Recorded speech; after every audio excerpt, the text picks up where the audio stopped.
ಈಗ ನಮ್ಮ ಜೊತೆ ಕೂತ್ಕೊಂಡಿರೋರು ಅಷ್ಟೇ, ಬಿಯಾಂಡ್ ಲಿಮಿಟ್ಸ್. ನೀವು ಯೋಚನೆ ಮಾಡಿ, ನನ್ನಂಥವನನ್ನು ಒಂದು ಸಿನಿಮಾದಲ್ಲಿ ಆಕ್ಟ್ ಮಾಡಿಸುವಂತ ಒಂದು ಸಾಹಸ ಇದೆ ಅಲ್ಲ, ಅದು ಕಲ್ಪನೆಗೂ ಮೀರಿದ್ದು, ನನಗೂ ನನ್ನ ಕಲ್ಪನೆಗೂ ಮೀರಿದ್ದು.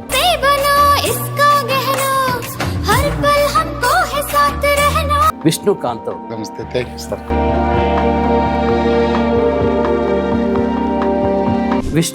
ವಿಷ್ಣು ಕಾಂತ್, ರಜನಿಕಾಂತ್ ಎರಡೂ ಹೆಸರನ್ನು ಸೇರಿಸ್ಕೊಂಡು ಏನೋ ಮಾಡಿದಾಗಿದೆ. ಇಲ್ಲ, ನನ್ನ ಹೆಸರು ವಿಷ್ಣುಕಾಂತೇ ಇದೆ. ತಮ್ಮ ಮನಸ್ಸಲ್ಲಿ ಏನಾದ್ರು ಬೇರೆ ಬಂದಿದ್ದು ಏನೋ ಹೇಳಿ ಸರ್.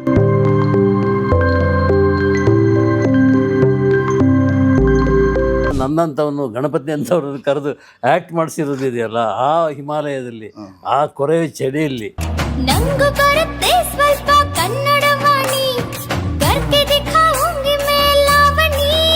ಅದು ಯಾಕೆ ನಿಮ್ಗೆ ಅದು ಇದೇ ಸಿನಿಮಾ ಮಾಡಬೇಕು ಅಂತ ಅನ್ನಿಸ್ತು?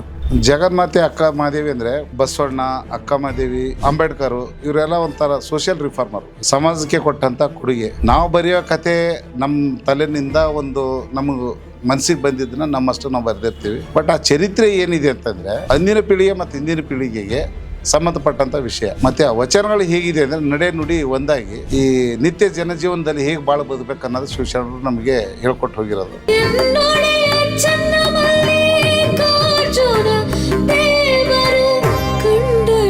ನೀವು ಈ ಸಿನಿಮಾನ ನೋಡಿದಾಗ ತೆರೆ ಮೇಲೆ ಈಗ ನೀವು ಏನು ಯೋಚನೆ ಮಾಡಿದ್ರು, ಏನು ಕಲ್ಪಿಸಿದ್ರು ಅದಿದೆ? ಇಲ್ಲ, ಇಷ್ಟ ಅನ್ಕೊಂಡಿರ್ಲಿಲ್ಲ ಸರ್. ಚೆನ್ನಾಗಿ ಒಂದು ಒಳ್ಳೇದು ಸಿನಿಮಾ ಮಾಡೋಣ ಅಂತ ಅನ್ಕೊಂಡಿದೆ. ಬಟ್ ಅವರು ಸಂಗೀತದವ್ರ ಸ್ವರ ಕೂರ್ಸಿದ ಮೇಲೆ ಆ ಲೈವ್ ಮ್ಯೂಸಿಕ್ ನಲ್ಲಿ ಅಷ್ಟೊಂದು ಶ್ರೇಷ್ಠ ಮಟ್ಟದಲ್ಲಿ ಸಂಗೀತದಲ್ಲಿ ಆ ತರ ಬರುತ್ತೆ ಅಂತ ಅನ್ಕೊಂಡಿರ್ಲಿಲ್ಲ. ಕದಳೆಯ ತಳದಲ್ಲಿ ಒಳಹೊಕ್ಕು ನೋಡಲು ತೊಳಗಿ ಬೆಳಗುವ ಜ್ಯೋತಿಯುಂಟು ಕೇಳ. ಮತ್ತೆ ಉಳಿದಂತೆ ನಮ್ಮ ಮೇನ್ ಕ್ಯಾರೆಕ್ಟರ್ ಕಮಹಾದೇವಿ ಅಂತೇಳಿ ಹೇಳಿದಾಗ, ಕಮಹಾದೇವಿ ತೆರೆ ಮೇಲೆ ಕಾಣಬೇಕು, ಅದು ಹೀಗಿರ್ಬೇಕು ಹಾಗಿರ್ಬೇಕು ಅಂತ ನಿಮ್ಗೆ ಒಂದು ಕಲ್ಪನೆ ಇರುತ್ತೆ. ಆ ಕಲ್ಪನೆಗೆ ತಕ್ಕ ಹಾಗೆ ಕ್ಯಾರೆಕ್ಟರ್ ಹೇಗೆ ಆಯ್ಕೆ ಮಾಡ್ಕೊಂಡ್ರಿ ಸರ್? ಇವರು ನಮ್ಮ ಬೀದರ್ನವರು. ನಾನು ಕೆಲವೊಂದು ಪ್ರೋಗ್ರಾಮ್ಗಳಲ್ಲಿ ಅಲ್ಲಿ ನೋಡಿದೆ. ಅವ್ರು ಆಗ್ಲೇ ಒಂದು 2-3 ಸಿನಿಮಾ ಮಾಡಿದ್ರು. ಅವರು ಸಿನಿಮಾ ಮಾಡಿದ್ರು, ನಮಗೆ ಥಿಯೇಟರ್ನಲ್ಲಿ ಬಿಡುಗಡೆ ಆದಾಗ ಕರೆದಿದ್ರು. ತುಂಬಾ ವಿನಯತೆ ಇದೆ, ಒಂದು ಸಾತ್ವಿಕ ಅಂದ್ರು ಭಕ್ತಿ, ಹಿರಿಯರ ಮೇಲೆ ಭಕ್ತಿ, ನೋಡ್ತಾ ಇರುವಾಗ ಸೀನಿಯರ್ ಯಾರ ಕಂಡ್ರು ಅಂದ್ರೆ ಅವರು ನಡ್ಕೊಳ್ಳೋಂಥ ರೀತಿ, ಅದಲ್ಲೆಲ್ಲ ಸ್ವಲ್ಪ ಓಡಾಟ ಹಾವಭಾವನೆಗಳು ನಾನು ನೋಡಿದೆ. ಕಮರ್ಷಿಯಲ್ ಸಿನಿಮಾ ಮಾಡ್ತಾ ಇದ್ರು ಅವರು. ಒಂದು 2-3 ಕಮರ್ಷಿಯಲ್ ಸಿನಿಮಾ ಅಷ್ಟರಲ್ಲಿ ಆಗಿತ್ತು. ಆಮೇಲೆ ನಾನು ಅನ್ಕೊಂಡೆ, ನಾನು ಬೇರೆ ಬೇರೆ ಸೆಲೆಕ್ಟ್ ಮಾಡ್ಕೊಂಡಿದ್ದೆ ಸರ್. ದೊಡ್ಡ ಹಿರಿಯ ನಟರು ಕೂಡ ಅದರಲ್ಲಿ ಮಾಡ್ಬೇಕಂತ ಅವ್ರು ಇಷ್ಟಪಟ್ಟಿದ್ರು, ನಾನು ಅನ್ಕೊಂಡಿದ್ದೆ. ಒಳಗಿ ಬೆಳಗುವ ಜ್ಯೋತಿಯುಂಟು ಕೇಳ, ನಡೆ ಎಲ್ಲಿಗೆ ತಾಯಿ. ಪಾತ್ರಕ್ಕೆ ಆಯ್ಕೆ ಮಾಡುವ ಇಂಟರ್ವ್ಯೂ ಇದೆ, ಹೌದೌದೌದು, ಅದು ಸೂಪರ್ ಸಕ್ಸಸ್ ಆಗಿದೆ. ಆಯ್ಕೆ ಸೂಪರ್ ಆಗಿದೆ. ಚಿತ್ರದಲ್ಲಿ ನಟನೆಯೂ ಕೂಡ ಹಾಗೆ ಆಗಿದೆ. ಇನ್ನು ಉಳಿದವರು ಒಳ್ಳೊಳ್ಳೆ ನಟರೇ ಇದ್ದಾರೆ. ಸುಚೇಂದ್ರ ಪ್ರಸಾದ್ ಮಾಡಿದ್ದಾರೆ ಅಲ್ಲಮ್ಮನ ಪಾತ್ರ. ತಬ್ಲಾ ನಾಣಿ ಮಾಡಿದ್ದಾರೆ. ಮೈಸೂರು ಹೆಲನ್ ಮಾಡಿದ್ದಾರೆ. ಪಲ್ಲಕ್ಕಿ ರಾಧಾಕೃಷ್ಣ ಡೈರೆಕ್ಟರ್, ಅವರು ಆರ್ಟಿಸ್ಟ್ ಅಲ್ಲ ಸರ್, ಅವರು ಮಾಡಿದ್ದಾರೆ. ಇನ್ನೂ ಅನೇಕರೆಲ್ಲ ನಮ್ಮ ಸಿನಿಮಾ ಇದ್ರದವ್ರು ಸೀನಿಯರ್ಸ್ ಎಲ್ಲ ಮಾಡಿದ್ದಾರೆ. ನಿರ್ಮಲ ಶೆಟ್ಟಿ ದಂಪತಿಗಳಿಗೆ ಹುಟ್ಟಿದ್ದು ಹೆಣ್ಣು ಮಗುನೋ ಇಲ್ಲ ಗಂಡು ಮಗುನೋ? ಹೆಣ್ಣು ಮಗು. ಮತ್ತು ಗಂಡು ಮಗು ಹುಟ್ಟಿದಂಗ ಆಡ್ತಾರಲ್ಲ, ಇದಕ್ಕೆ ನೀನೇನಂತೀಯ? ಈಗ ಅಕ್ಕ ಮಹಾದೇವಿಗೆ ಸುಮಾರು ಬಜೆಟ್ ನೀವು ಹಾಕಿದ್ದು ಅದಷ್ಟೇ ಆಗಿದೆ, ಅದನ್ನ ದಾಟಿದ? ಬಡ್ಜೆಟ್ ನಾನು ಅನ್ಕೊಂಡಿದ್ಕಿಂತ ಸ್ವಲ್ಪ ಜಾಸ್ತಿ ಆಗಿದೆ. ಬಟ್ ನಂದು ಏನಾಯ್ತು ಅಂದ್ರೆ ಕೆಲವೊಂದೆಲ್ಲ ಮನಸ್ಸಿನಲ್ಲಿ ಜಾಸ್ತಿ ಅದು ಸಾಮಾನ್ಯ ಇಲ್ಲ ಸರ್. ಒಂದು ಮನೆ ಕಟ್ಟಬೇಕಾದ್ರೆ, ಸಿನಿಮಾ ಮಾಡ್ಬೇಕಾದ್ರೆ ಆಸೆಗಳು ಮತ್ತೆ ಇನ್ನೊಂದು ಮುಂದುವರೆದು ಏನೇನೇನು ಮಾಡ್ಬೇಕಂತ ಅನ್ಸುತ್ತಲ್ಲ, ಅದೆಲ್ಲ ಆಗಿದೆ. ರಾಜೇಶ್ ಕೃಷ್ಣನ್ ಅವರು ಹಾಡಿದ್ದಾರೆ. ಪಾವನಿ ಅಂತ ಒಬ್ರು ಇದ್ದಾರೆ, ವಿದುಷಿ ಪಾವನಿ ಅಂತ, ತುಂಬಾ ಚೆನ್ನಾಗಿ ಹಾಡಿದ್ದಾರೆ. ಅನಿತಾ ಸಾರಾ ಮಹೇಶ್ ಅವರು ಮಿಸಸ್ ಅವ್ರು ಹಾಡಿದ್ದಾರೆ. ಅವರು ಸುಮಾರು ಸಿನಿಮಾಗಳಿಗೆ ಹಾಡ್ತಿದಾರಲ್ಲ ಸರ್. ಹಾಗಾಗಿ ಹಾಡಾಡಿಯವರು ಕೂಡ ಒಂಥರ ಒಳ್ಳೆ ಚೆನ್ನಾಗಿ ನಮ್ಮ ಪಳಿನಿ ತಗೊಂಡಿದ್ದಾರೆ. ಇದು ನಾನು ಮಾತಾಡಬಾರ್ದು, ಪಳಿನಿ ಹೇಳ್ಬೇಕದು. ಸಂಗೀತಕ್ಕೆ ಸಂಬಂಧಪಟ್ಟವ್ರು ಏನಾದ್ರು ಅವರು ತುಂಬಾ ಚೆನ್ನಾಗಿ ಸಂಗೀತನ ಮಾಡಿದ್ದಾರೆ ಸರ್.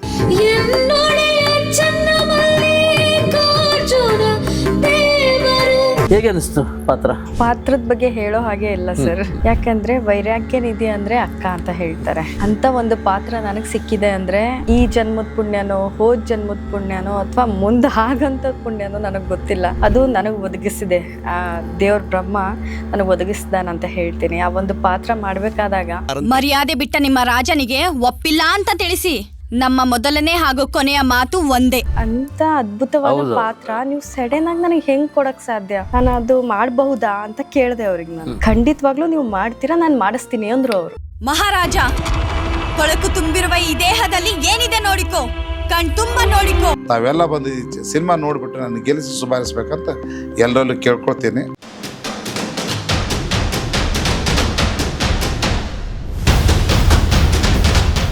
ನಮಸ್ಕಾರ. ಗಣೇಶ್ ಕಾಸರಗೋಡು, ಬಿಯಾಂಡ್ ಲಿಮಿಟ್ಸ್ ನಾನು ಪದೇ ಪದೇ ಹೇಳ್ತಾ ಇದ್ದೀನಿ, ಬಿಯಾಂಡ್ ಲಿಮಿಟ್ಸ್ ಅಂದರೆ ಆಕಾಶದ ಎತ್ತರಕ್ಕಾಗಲಿ, ಸಾಗರದ ಆಳಕ್ಕಾಗಿರಲಿ, ಅಥವಾ ಇಡೀ ವಿಶಾಲ ಭೂಮಿಗಾಗಿರಲಿ, ಅದಕ್ಕೆ ಕುರಿತಾಗಿ ನಾವು ಮಾಡ್ತಿರುವಂಥ ಕಾರ್ಯಕ್ರಮಗಳು ಬಿಯಾಂಡ್ ಲಿಮಿಟ್ಸ್. ಈಗ ನಮ್ಮ ಜೊತೆ ಕೂತ್ಕೊಂಡಿರೋರು ಅಷ್ಟೇ ಬಿಯಾಂಡ್ ಲಿಮಿಟ್ಸೇ. ನೀವು ಯೋಚನೆ ಮಾಡಿ, ನನ್ನಂಥವನನ್ನು ಒಂದು ಸಿನಿಮಾದಲ್ಲಿ ಆ್ಯಕ್ಟ್ ಮಾಡಿಸುವಂಥ ಒಂದು ಸಾಹಸ ಇದೆಯಲ್ಲ, ಅದು ಕಲ್ಪನೆಗೂ ಮೀರಿದ್ದು, ನನ್ನ ಕಲ್ಪನೆಗೂ ಮೀರಿದ್ದು. ಅಂಥದ್ರಲ್ಲಿ ಅಂಥ ಸಾಹಸಿಯಾಗಿ ನಮ್ಮ ಪಕ್ಕದಲ್ಲಿ ಕೂತ್ಕೊಂಡಿದ್ದಾರೆ ಬಿಯಾಂಡ್ ಲಿಮಿಟ್ಸ್ ವ್ಯಕ್ತಿ ವಿಷ್ಣುಕಾಂತ್ ಅವರು. ಸರ್ ನಮಸ್ತೆ. Welcome sir. ನಮಸ್ತೆ. Thank you sir. ನಮಸ್ತೆ ಅಮ್ಮ, ವೆಲ್ಕಮ್ ನಮ್ಮ ಈ ಕಾರ್ಯಕ್ರಮಕ್ಕೆ. ಬಿಯಾಂಡ್ ಲಿಮಿಟ್ಸ್ ಅಂತ ನಾನು ಏನು ಅಂತ ಪರಿಚಯ ಮಾಡಿಕೊಟ್ಟೆ ಅಲ್ವಾ? ಸೊ ಅಕ್ಕ ಮಹಾದೇವಿ ಪಾತ್ರವನ್ನು ನೀವು ಮಾಡ್ತಾಯಿದ್ರಿ. ನಿಮ್ಮ ಕಡೆ ಆಮೇಲೆ ಬರ್ತೀನಿ. ಈಗ ಮುಖ್ಯವಾಗಿ ನಮ್ಮ ವಿಷ್ಣುಕಾಂತ್ ಸಾಹೇಬ್ರು. ವಿಷ್ಣು ಕಾಂತ್, ರಜನಿಕಾಂತ್ ಎರಡೂ ಹೆಸರನ್ನು ಸೇರಿಸ್ಕೊಂಡು ಏನೋ ಮಾಡಿದಾಗಿದೆ. ಹೇಗೆ ಬಂತು ಸರ್? ತುಂಬ ನಿಮ್ಮ ಬೇರೆ ಏನೋ ಹೆಸರಿದೆ, ವಿಷ್ಣುಕಾಂತ್ ಹೇಗೆ ಬಂತು? ಇಲ್ಲ, ನನ್ನ ಹೆಸರು ವಿಷ್ಣುಕಾಂತೇ ಇದೆ. ಬಟ್ ಏನೋ ತಮ್ಮ ಮನಸ್ಸಲ್ಲಿ ಏನೋ ಬೇರೆ ಬಂದಿದೆ, ಏನೋ ಹೇಳಿ ಸರ್. ಯಾಕಂದ್ರೆ ಏನೋ ಇಡಕ್ಕೆ ಹೊರಟಿದ್ದಾರೆ. ಬಿಕಾಸ್ ನಿಮ್ಮ ಚಾನಲ್ ಹೆಸರೇ ಬಿಯಾಂಡ್ ದಿ ಲಿಮಿಟ್. ಹೌದು. ಆ ಲಿಮಿಟ್ ಒಳಗೆ ಬಟ್ ನಾನು ಲಿಮಿಟ್ನಲ್ಲಿದ್ದೀನಿ. ಲಿಮಿಟಲ್ಲಿ ಇರೋದು ಸರ್, ಬೇರೆ ಹೆಸರು ಇಲ್ಲ. ನನ್ನ ದೃಷ್ಟಿಯಲ್ಲಿ ನೀವು ಬಿಯಾಂಡ್ ಲಿಮಿಟೇ. ಯಾಕೆಂದರೆ ನನ್ನಂಥವನು ಗಣಪತಿ ಅಂಥವ್ರನ್ನು ಕರೆದು ಆ್ಯಕ್ಟ್ ಮಾಡಿಸಿರೋದಿದೆಯಲ್ಲ, ಆ ಹಿಮಾಲಯದಲ್ಲಿ, ಆ ಕೊರೆಯ ಚಳಿಯಲ್ಲಿ, ಅದು ಮರೀಲಿಕ್ಕೆ ಸಾಧ್ಯನೇ ಇಲ್ಲ. ಗಂಗಾ ಕಾವೇರಿ ಅಂತ ಒಂದು ಸಿನಿಮಾ ಅಲ್ವಾ? ಹೌದು ಸರ್. ಅಲ್ಲಿಂದ ನಮ್ಮ ಸ್ನೇಹ ಶುರು ಆಯಿತು. ಅದಕ್ಕಿಂತ ಮೊದಲಿಂದ ಇತ್ತು. ಅಲ್ಲಿಂದ ಗಟ್ಟಿ ಆಯಿತು. ಇದು ಗಂಗಾ ಕಾವೇರಿಗೆ ಸಂಬಂಧಪಟ್ಟಿದ್ದು. ಹೌದು ಸರ್. ಅದ್ರ ನಂತರ ಸಿನಿಮಾ ಮಾಡಿದೆ ಸರ್. ಅದಾದ ನಂತರ ಒಂದು ಕಲ್ಯಾಣ ಕೋರ ಅಂತ ಮಾಡಿದ್ದೀನಿ. ಇದು ಉತ್ತರ ಕನ್ನಡದ ಒಬ್ಬರು ಸ್ವಾಮೀಜಿ ಮಾಡಿದಂಥ ಒಂದು ಒಳ್ಳೆ ಪ್ರತಿಭೆ ಅಂತ ಹೇಳ್ಬೋದು. ಓಕೆ. ಅವರು 12ನೇ ಶತಮಾನದ ಒಂದು ಬಸವಣ್ಣವ್ರದ್ದೇನು ಒಂದು ತತ್ವ ಇತ್ತು. ಮತ್ತು ಆ ಭಾಗದಲ್ಲಿ ಹೈದರಾಬಾದ್ ನಿಜಾಮನ ಆಳ್ವಿಕೆ ಕಾಲದಲ್ಲಿ ಅದು ಕನ್ನಡ ನಾಡು, ಕಾವೇರಿಯಿಂದ ಗೋದಾವರಿಗೆ ಇದ್ದರೂ ಕೂಡ ಇತ್ತು ಅಂತ ಹೇಳ್ತಾರೆ, ಇತಿಹಾಸ ಇದೆ. ಬಟ್ ಆ ಭಾಗದಲ್ಲಿ ಬೀದರ್, ಗುಲ್ಬರ್ಗ ಮತ್ತು ರಾಯಚೂರು, ಅದು ಹೈದರಾಬಾದ್ ನಿಜಾಮನ ಆಳ್ವಿಕೆಯಲ್ಲಿ ಉರ್ದುಗೆ ಸಂಬಂಧಪಟ್ಟಂಥ ಭಾಷಿಕರ ಜನ ಇತ್ತಲ್ಲಿ. ಅಂಥದ್ರಲ್ಲಿ ಇವರು ಕನ್ನಡನ ವಚನ ಸಾಹಿತ್ಯ ಬೆಳೆಸೋಗೋಸ್ಕರ ಮತ್ತು ಅದು ಕನ್ನಡ ನಾಡು ಭೂಮಿಯಾಗಿರೋದ್ರಿಂದ ಅದು ಕರ್ನಾಟಕಕ್ಕೆ ಸಂಬಂಧಪಟ್ಟಿರೋದು ಅಂದ್ಬಿಟ್ಟು ಅವ್ರು ಏನು ಮಾಡ್ತಾರೆ, ಕನ್ನಡ ಶಾಲೆಗಳು ತೆಗಿತಾರೆ. ಶರಣ ಸಾಹಿತ್ಯ, ವಚನ ಸಾಹಿತ್ಯ ಏನು ಮಾಡ್ತಾರೆ, ಪ್ರಚಾರ ಮತ್ತು ಪ್ರಸಾರ ಮಾಡೋದರಲ್ಲಿ ಅತ್ಯಂತ ಪ್ರಮುಖವಾದ ಪಾತ್ರ ವಹಿಸಿ ಕನ್ನಡ ಶಾಲೆಗಳನ್ನು ತೆಗೆದು ಇಲ್ಲಿವರೆಗೂ ಕನ್ನಡ ಬೆಳೆಸ್ತಾ ಬಂದದಂಥ ಒಬ್ಬರು ಸ್ವಾಮೀಜಿ. ಓಕೆ. ಅದು ಕಲ್ಯಾಣ ಭಾಗ ಆಗಿರೋದ್ರಿಂದ ನಾನು ಅದು ಕಲ್ಯಾಣ ಕೋರ ಅಂತ ಅದು ಸಿನಿಮಾದ ಹೆಸರಿಟ್ಟಿದೆ. ಡಾಕ್ಟರ್ ಚನ್ನಬಸವ ಪಟ್ಟದೇವ್ರು ಅಂತ. ಅವರು ಅತ್ಯಂತ ಬಡವರಿಗೆ, ನಿರ್ಗತಿಕರು, ಬಟ್ಟೆನೂ ಸಿಗದೆ ಅನ್ನನೂ ಸಿಗದೆ ಇರೋಂತಕ್ಕಂಥ ಕಾಲ ಇತ್ತು. ಮತ್ತು ವಿದ್ಯೆನೂ ಕಲಿಯೋಕ್ಕೆ ಆಗಲಾರ್ದಂಥ ಕಾಲ ಇತ್ತು. ಅವ್ರಿಗೆಲ್ಲವೂ ಒದಗಿಸಿ ಮುಷ್ಟಿ ಫಂಡು ಮತ್ತೊಂದು ಇನ್ನೊಂದು ಮಾಡಿಬಿಟ್ಟು ಭಕ್ತರಿಂದ ಸಂಗ್ರಹ ಮಾಡಿಬಿಟ್ಟು ಅವರಿಗೆ ಜೀವನ ಕೊಟ್ಟು ಇವತ್ತು ಸಾಕಷ್ಟು ಜನ IAS ಆಗಿದ್ದಾರೆ, ಮತ್ತೊಂದು ಇನ್ನೊಂದೆಲ್ಲ ಆಗಿದ್ದಾರೆ, ದೊಡ್ಡ ದೊಡ್ಡ ರಾಜಕಾರಣಿಗಳು ಆಗಿದ್ದಾರೆ.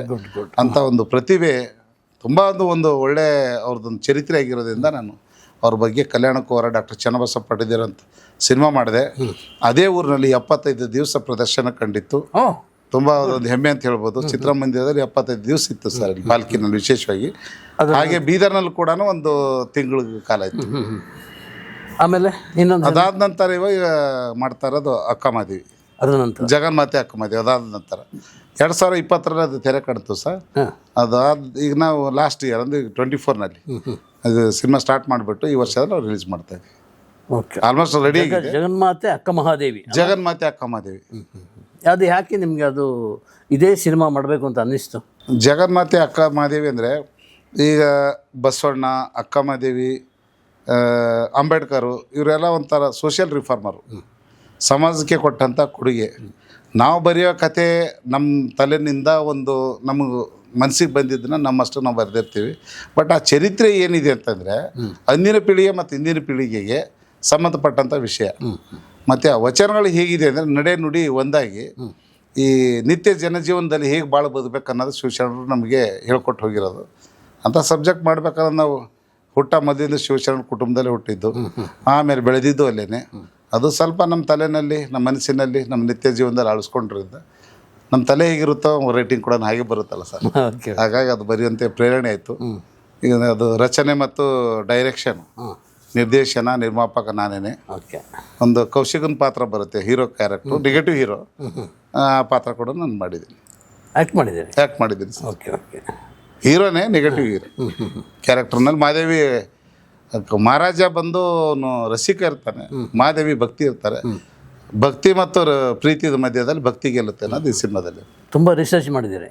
ತುಂಬ ಮಾಡಿದ್ದೀನಿ ಸರ್. ಮಹಾದೇವಿದು ಎಷ್ಟು ವರ್ಷನೋ ಅಷ್ಟೆಲ್ಲನೂ ಶರಣರ ಬಗ್ಗೆನೂ ಎಲ್ಲರೂ ರಿಸರ್ಚ್ ಮಾಡಿ, ಯಾಕಂದರೆ ಅವ್ರದ್ದು ಒಂದು ಬಾಳು ಬದುಕು ಏನಿದೆ ತುಂಬ ಅತ್ಯಂತ ಪೂಜನೀಯವಾಗಿ ಮತ್ತು ಪರಿಣಾಮಕಾರಿ, ಅದು ಎಲ್ಲರಿಗೂ ಗೊತ್ತಿರೋ ವಿಷಯನೂ ಇದೆ. ಅಲ್ಲಿ ಎಲ್ಲೇ ಸ್ವಲ್ಪ ಎಡುವುದೇ ಎಲ್ಲರಿಗೂ ಗೊತ್ತಾಗುತ್ತೆ. ಪ್ರಾಬ್ಲಮ್ ಆಗಿಬಿಡ್ತದೆ ಅಲ್ವಾ? ಸಾರಿ ಸರ್, ಸ್ವಲ್ಪ ಎಡವಿದ್ರು ಪ್ರಾಬ್ಲಮ್ ಆಗಿಬಿಡ್ತದೆ. ತುಂಬ ಪ್ರಾಬ್ಲಮ್ ಆಗುತ್ತೆ, ಸ್ವಲ್ಪ ಆಗ್ಬಿಟ್ಟು ಏನೇನೋ ಆಗ್ಬಿಡುತ್ತೆ. ಹೌದು, ಖಂಡಿತ ಆಗುತ್ತೆ. ಅಂಥದ್ದು ಯಾವುದು ಎಚ್ಚರಿಕೆ ಇರ್ಬೇಕು. ಎಚ್ಚರಿಕೆ ಅಂತಂದರೆ ಅದೇ ಒಂದು ಸಂಸ್ಕೃತಿಯಲ್ಲಿ ಪರಂಪರೆಯನ್ನು ಬೆಳೆದಿರೋದ್ರಿಂದ ಅನೇಕರು ದೊಡ್ಡವ್ರ ಹಿರಿಯರದು ಒಂದು ಸಲಹೆ ಸೂಚನೆ ಮತ್ತು ಅವ್ರ ಜೊತೆ ಡಿಸ್ಕಷನು. ಸರ್ ಇದು ನಾನು 2006 ಅಂಬೇಡ್ಕರ್ ಆದಮೇಲೆ ಇದು ಮಾಡ್ಬೇಕಂತ ನಾನು ಘೋಷಣೆ ಮಾಡಿದೆ. ನಿಮ್ಮ ಪತ್ರಿಕೆಯನ್ನು ಕೂಡ ಇದು ಪ್ರಕಟ ಆಗಿತ್ತು. ಓಕೆ, ನಿಮ್ದು ಅದು ಯಾವುದೋ ಚಿತ್ರತಾರ ಮ್ಯಾಗ್ಝಿನಲ್ಲಿ ಕೂಡ ಬಂದಿತ್ತು ಸರ್. ಅವಾಗ ಅವ್ರ ಹೆಸರು ಹೇಳೋದು ಬೇಡ, ಎಲ್ಲ ದೊಡ್ಡ ಪ್ರೊಡ್ಯೂಸರ್ ಆಗಿನೇ ಅನೌನ್ಸ್ ಕೂಡ ಮಾಡಿದೆ. ಅವಾಗ ನಾನು ಡೈರೆಕ್ಟರ್ ರೈಟರ್ ಅಂತ ಇದು ಆಗಿತ್ತು. ಕಾರಣಾಂತರದಿಂದ ಆಗಲಿ 2 ಕಮರ್ಷಿಯಲ್ ಮೂವಿ ಮಾಡಿದೆ. ಅದಾದಮೇಲೆ ಗಂಗಾ ಕಾವೇರಿ, ಮನಸ್ಸುಗಳ ಮಾತು ಮಧುರ. ಹಾಗಾಗಿ ಮನಸ್ಸುಗಳ ಮಾತು ಮಧುರ, ಮನಸ್ಸುಗಳು ಇನ್ನೂ ನನ್ನಲ್ಲಿ ಮಧುರವಾಗಿ ಉಳಿದುಕೊಂಡಿದೆ. ಅದರ ನೆನಪು. ಖಂಡಿತ ಸರ್, ಖಂಡಿತ. ಇದು ಸುಮಾರು ವರ್ಷ ಆದಮೇಲೆ ಅವಾಗಿನ ಸ್ಕ್ರಿಪ್ಟ್ ಅದರಲ್ಲಿ ಮತ್ತೆ ಕೆಲವೊಂದೆಲ್ಲ ಸಂಶೋಧನೆ, ರೈಟಿಂಗು, ಇನ್ನೊಂದು ಮತ್ತೊಂದು ಎಲ್ಲ ಮಾಡ್ತಾ ಇವಾಗ ಒಂದು 22 ವಚನಗಳಿವೆ ಸರ್. ಕನ್ನಡ ಚಿತ್ರರಂಗದ ಇತಿಹಾಸದಲ್ಲಿನೇ ತಮ್ಗೆ ಗೊತ್ತಿದ್ದಂಗೆ ಅಷ್ಟೊಂದು ಸಾಂಗ್ಗಳು ಇಲ್ಲ. ಇದರಲ್ಲಿ 22 ಸಾಂಗ್ಗಳು ಸಂಗೀತ ಕೂಡಿಸಿರ್ತಕ್ಕಂಥ ಇದು ಆ ಹಾಡುಗಳು, ವಚನಗಳು. ಮತ್ತು ನಾನು ಬರೆದಿರೋದು 4. ಒಟ್ಟು 26 ನಿಮಗೆ ಹಾಡುಗಳು ಅದರಲ್ಲಿ ನೀವು ಮೂಲಕ ಘಟನೆಯನ್ನು ಪೋಣಿಸ್ಕೊಂಡು. ಖಂಡಿತ ಸರ್. ಒಂದು ಹಂಸಲೇಖ ಅವ್ರದ್ದು ಪರಮಶಿಷ್ಯ ಸೌಂಡ್ ಇಂಜಿನಿಯರ್ ಆಗಿದ್ರು ಮೊದಲು. ಈಗ 4-5 ವರ್ಷದಿಂದ ಚಲನಚಿತ್ರಗಳನ್ನ ಸಂಗೀತ ಕೊಡ್ತಾ ಇದ್ದಾರೆ. ಅವರು ಈ ನಮ್ಮ ಚಲನಚಿತ್ರಕ್ಕೆ ಅವರೇ ಸಂಗೀತಗಾರರು. ತುಂಬ ಸೊಗಸಾಗಿ ಚೆನ್ನಾಗಿ ಮಾಡಿದ್ದಾರೆ ಸರ್. ಎಲ್ಲ ಲೈವ್ ಇನ್ಸ್ಟ್ರೂಮೆಂಟ್ ಬಳಸ್ಬಿಟ್ಟು ಚೆನ್ನಾಗಿ ಮಾಡಿದ್ದಾರೆ. 26 ಸಾಂಗು ಮಾಡಿದ್ದಾರೆ ಸರ್. 22 ವಚನಗಳು, ನಂದು 2 ದೊಡ್ಡ ಸಾಂಗು, 2 ಬಿಟ್ ಸಾಂಗ್. ಕ್ಯಾಮ್ರಾ ರವಿ ಸುವರ್ಣ ಸರ್. ಅವ್ರ ಅಣ್ಣ ಇನ್ನೊಬ್ಬ ಇದು ನಮ್ಮ ಸುವರ್ಣ ಅವ್ರ ಬ್ರದರ್ ಸರ್, ಕೊನೆ ತಮ್ಮ ಇವನು. ಹೌದು, ವಿಶ್ವ ಸುವರ್ಣ ಮಧ್ಯದವನು. ಹೌದು ಸರ್, ಇವ್ರು ಕೊನೆ ತಮ್ಮ ಮಾಡಿದ್ದಾರೆ. ಎಲ್ಲಿ ಶೂಟಿಂಗ್ ಇದೆಲ್ಲ? ಶೂಟಿಂಗ್ ನಾವು ತುಂಬ ಜಾಸ್ತಿ ನಾವು ಬೀದರ್ದಲ್ಲಿ ಮಾಡಿದ್ವಿ, ಉತ್ತರ ಕರ್ನಾಟಕದಲ್ಲಿ. ಆಮೇಲೆ ಗುಲ್ಬರ್ಗದ ಚಿಂಚೋಳಿ ಅಂತಿದೆ, ಅಲ್ಲೊಂದು ಎತ್ತಿಪೋತ ಫಾಲ್ಸ್ ಇದೆ, ಅದು ಸರೌಂಡಿನಲ್ಲಿ ಮಾಡಿದ್ದೀವಿ. ಆಮೇಲೆ ಇನ್ನೊಂದು ನಾವು ಸಾಹಸ ಹಿಮಾಲಯ ಹೆಂಗೆ ತಮ್ಗೆ ಇಷ್ಟನೋ ಹಾಗೆ ನನಗೆ ಭಾಳ ಪ್ರಿಯವಾದ ಜಾಗ ನಮ್ಮ ಪಕ್ಕದಲ್ಲೇ ಶ್ರೀಶೈಲನಲ್ಲಿ ಅಲ್ಲಿ ಕೃಷ್ಣಾ ನದಿ ತೀರದಲ್ಲಿ ಅಕ್ಕಮದಿ ಗವಿ ಏನಿದೆ, ಆ ಗವಿ ಮತ್ತು ಸುತ್ತಮುತ್ತ ಅಲ್ಲಿ ಸಾಮಾನ್ಯವಾಗಿ ಯಾರೂ ಮಾಡಿಲ್ಲ ಶೂಟಿಂಗ್. ಹಿಂದಿಯವರು ಸಾಕಷ್ಟು ಜನ ಟ್ರೈ ಮಾಡಿದ್ರಂತೆ ಹೇಳೋದ್ರಲ್ಲಿ. ಫಾರೆಸ್ಟ್ ಡಿಪಾರ್ಟ್ಮೆಂಟ್, ಅದು ಟೈಗರ್ ರಿಸರ್ವ್ ಫಾರೆಸ್ಟು. ಇಂಡಿಯಾದಲ್ಲಿ ಒಟ್ಟು 52 ಫಾರೆಸ್ಟ್ ಇವೆ ಅಂತ, ಅದರಲ್ಲಿ ಅದು ಒಂದು. ಬಟ್ ನಮ್ಮದೇನು ಅಕ್ಕಮದಿ ಸಿನಿಮಾ ಮಾಡ್ತಾಯಿದ್ದೀವಿ, ನಮ್ಮದೇನು ಸುದೈವನೋ ಗೊತ್ತಿಲ್ಲ. ಯಾವುದ್ಯಾವ್ದು ಮುಖಾಂತರ ಯಾವುದ್ಯಾವ್ದು ಥರದಲ್ಲಿ ಪ್ರಯತ್ನ ಮಾಡಿಬಿಟ್ಟು ಬಿಟ್ಟಿಲ್ಲ ಅಂದರೆ ಅವರು ನಮಗೆ ಕೊಟ್ಟಿದ್ದಾರೆ. ಜೊತೆಗೆ ಅವರು ನಮಗೆ ಈ ಸೆಟ್ ಬೈಗಳು ಮಾಡೋ ಕೆಲಸ ಕೂಡ ಅವರು ಮಾಡಿದ್ದಾರೆ. ಫಾರೆಸ್ಟ್ ಡಿಪಾರ್ಟ್ಮೆಂಟ್ನವರು ಒಂದು ಬೋಟ್ ಕೊಟ್ಟಿದ್ರು. ಹಾಗೇನೆ ಆ ಎಲ್ಲ ಒಂದು ಇದರಿಂದ ಅಲ್ಲಿ ಚಲನಚಿತ್ರದ ಒಂದು ಚಿತ್ರೀಕರಣ ತುಂಬ ಅದ್ಭುತವಾಗಿ ಮಾಡ್ಲಿಕ್ಕೆ ನಮ್ಗೆ ಸಹಾಯ ಆಯ್ತು. ಎಷ್ಟು ದಿವಸ ತಗೊಂಡ್ರೆ? 45 ದಿವಸ ಸರ್, 45 ಡೇಸ್ ಶೂಟಿಂಗ್. ಒಂದೇ ಶೆಡ್ಯೂಲ್ ಅಲ್ಲ? ಇಲ್ಲ, ಒಂದು 3 ಶೆಡ್ಯೂಲ್ ಮಾಡಿ.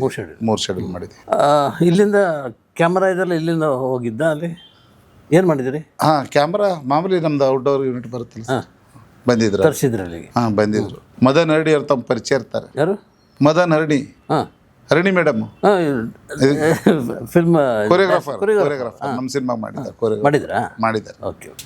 ಇಡೀ ಕ್ಯಾಮರಾ ಸೆಟ್ಟನ್ನು ಇಲ್ಲಿಂದ ಕರ್ಕೊಂಡೋಗಿ ಅಲ್ಲಿ ಶೂಟಿಂಗ್ ಮುಗಿಸಿದ್ರಿ? ಮಾಡಿದ್ವಿ ಸರ್. ಆರಾಮಾಗಿ ಆಯ್ತಾ ಶೂಟಿಂಗ್ ಎಲ್ಲ?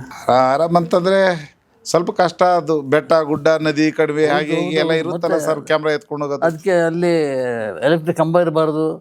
ಅದೆಲ್ಲ ಇಲ್ಲದೆ ಇರೋ ಜಾಗದಲ್ಲಿ. ಹೌದು, ಅಲ್ಲೆಲ್ಲ ಏನಿಲ್ಲ. ಅದೆಲ್ಲ ಅಲ್ಲ, ಎಲೆಕ್ಟ್ರಿಕ್ ಕಂಬ ಇಲ್ಲ ಸರ್, ಮನುಷ್ಯರೇ ಇಲ್ಲ. ಮನುಷ್ಯರು ಇಲ್ಲೇ ಇರೋ ಜಾಗದಲ್ಲಿ ಎಲ್ಲಿ ಎಲೆಕ್ಟ್ರಿಕ್ ಕಂಬ? ಕರೆಕ್ಟ್. ಅಲ್ಲಿ ಬರೀ ರಿಸರ್ವ್ ಫಾರೆಸ್ಟ್ ಆದರೆ ಹುಲಿಗಳು ಇರ್ತಾವಂತೆ ಒಳಗಡೆ, ಹುಲಿ, ಚಿರತೆ, ಚಿಕ್ಕ ಜಿಂಕೆ, ಅದು ಇದೆಲ್ಲ ಎಲ್ಲೋ ಇರೋದು ಅಷ್ಟೇ. ಅಂಥದ್ದು ಜಾಗದಲ್ಲಿ ಮಾಡಿದ್ವಿ. ಬಟ್ ಅಲ್ಲೆಲ್ಲ ಅಲವಿಲ್ಲ. ಅಕ್ಕಮದಿ ಗವಿ ಅಂತಿದೆ. ಪರ್ಮಿಷನ್ ಹೇಗೋ ತೊಗೊಂಡಿದ್ವಿ, ಮಾಡಿದ್ವಿ. ಬಿಡಿ, ವಿಷ್ಣುಕಾಂತ್ ಅವರು ಪರ್ಮಿಷನ್ ಕೇಳ್ಬೇಕು. ಇನ್ನು ಬೇರೆ ಯಾರೂ ಬೇಕಾಗಿಲ್ಲ. ವಿಷ್ಣುಕಾಂತ್ ಹಂಗೆ ಹೋಗಿದ್ರೆ ಸಾಕು, ಪರ್ಮಿಷನ್ ಸಿಕ್ಕಿದ ಹಾಗೆ. ಸರ್ ತಾವು ನೋಡಿದಿಲ್ಲ ಸರ್, ಗಂಗಾ ಕಾವೇರಿ ಮುಂದೆ ಹೋಗ್ಬಿಟ್ಟು ಕಮಾಂಡರ್ ಜಾಗದಲ್ಲೇ ಯಾರು ಓಡಾಡೋ ಜಾಗದಲ್ಲಿ ಮಾಡಿದಿಲ್ಲ ಸರ್, ಯಾರೋ ಓಡಾಡ್ತಿದ್ರಲ್ಲಿ. ಹೌದು. ನಮ್ಮ ರೂಮ್ಗಳಿಗೆ ಕೀ ಇದ್ದಿಲ್ಲಲ್ಲ, ಕೀ ಕೊಡ್ರಿ ಅಂತಂದ್ರೆ ಏನು ಹೇಳಿದ್ರು ಅವರು, ಯಾರ ಕಂಡಲ್ಲಿ ಗುಂಡಿಡೋ ಜಾಗ ಇಲ್ಲಿ ಅಂತ ಕೀ ಬೇಕು ಅಂದಿದ್ರು ಅವರು. ಯಾರು ಫಸ್ಟ್ ನೀವೇ ವೇಣೆಲ್ಲ ಓದಲ್ಲ? ಫಸ್ಟ್ ನಾನು, ಆಮೇಲೆ ವೇಣು ಕರ್ಕೊಂಡೋಗಿದ್ದೆ, ಆಮೇಲೆ ನೀವೆಲ್ಲ ಬಂದಿದ್ದು. Yes yes yes. ಮತ್ತೆ ನೀವು ಬರೋಕ್ಕಿಂತ ಮುಂಚೆ ನಾನು ಹೋಗ್ಬಿಟ್ಟು ವೇಣು ಬರೋಕ್ಕಿಂತ ಮೊದಲು ಸೆಟ್ ಮಾಡಿ. ವೇಣು ಒಂದ್ಸಲ ಬಂದಿದ್ದು. ಗಂಗಾ ಕಾವೇರಿ ಇಲ್ಲದೆ ವಿಷ್ಣುಕಾಂತ್ ಅವರು ಇಲ್ಲದೆ ಗಂಗಾ ಕಾವೇರಿ ಇಲ್ಲಿ, ಅದನ್ನು ಅವಾಯ್ಡ್ ಮಾಡ್ಲಿಕ್ಕೆ ಸಾಧ್ಯನೇ ಇಲ್ಲ. ಸಾಧ್ಯನೇ ಇಲ್ಲ. ಬಟ್ ಗಂಗಾನು ನನ್ನವಳಲ್ಲ, ಕಾವೇರಿ ನನ್ನವಳಲ್ಲ. ಕಾವೇರಿ ನಾನು ಬೀದರ್ನಲ್ಲಿ, ಕಾವೇರಿ ಇರೋದು ದಕ್ಷಿಣದಲ್ಲಿ. ಸೇರಿಸಿದ್ರಲ್ಲ ಸರ್, ಲವ್ಗೆ ಸೇರಿಸಿದ್ವಿ. ಬಟ್ ಒಂದು ಮಾತು ಹೇಳಿದ್ರು SP ಬಾಲಸುಬ್ರಹ್ಮಣ್ಯಂ ಸರ್, ಅವ್ರ ಅವತ್ತು ಫಂಕ್ಷನ್ ಇತ್ತಲ್ಲ ಸರ್, ಹೌದೌದು, ಎಲ್ಲ ಸಿಂಗರ್ಸ್ ನಮ್ಮ ಪ್ರೊಡ್ಯೂಸರ್ ಕರೆಸಿದ್ರಲ್ಲ, ಎಸ್.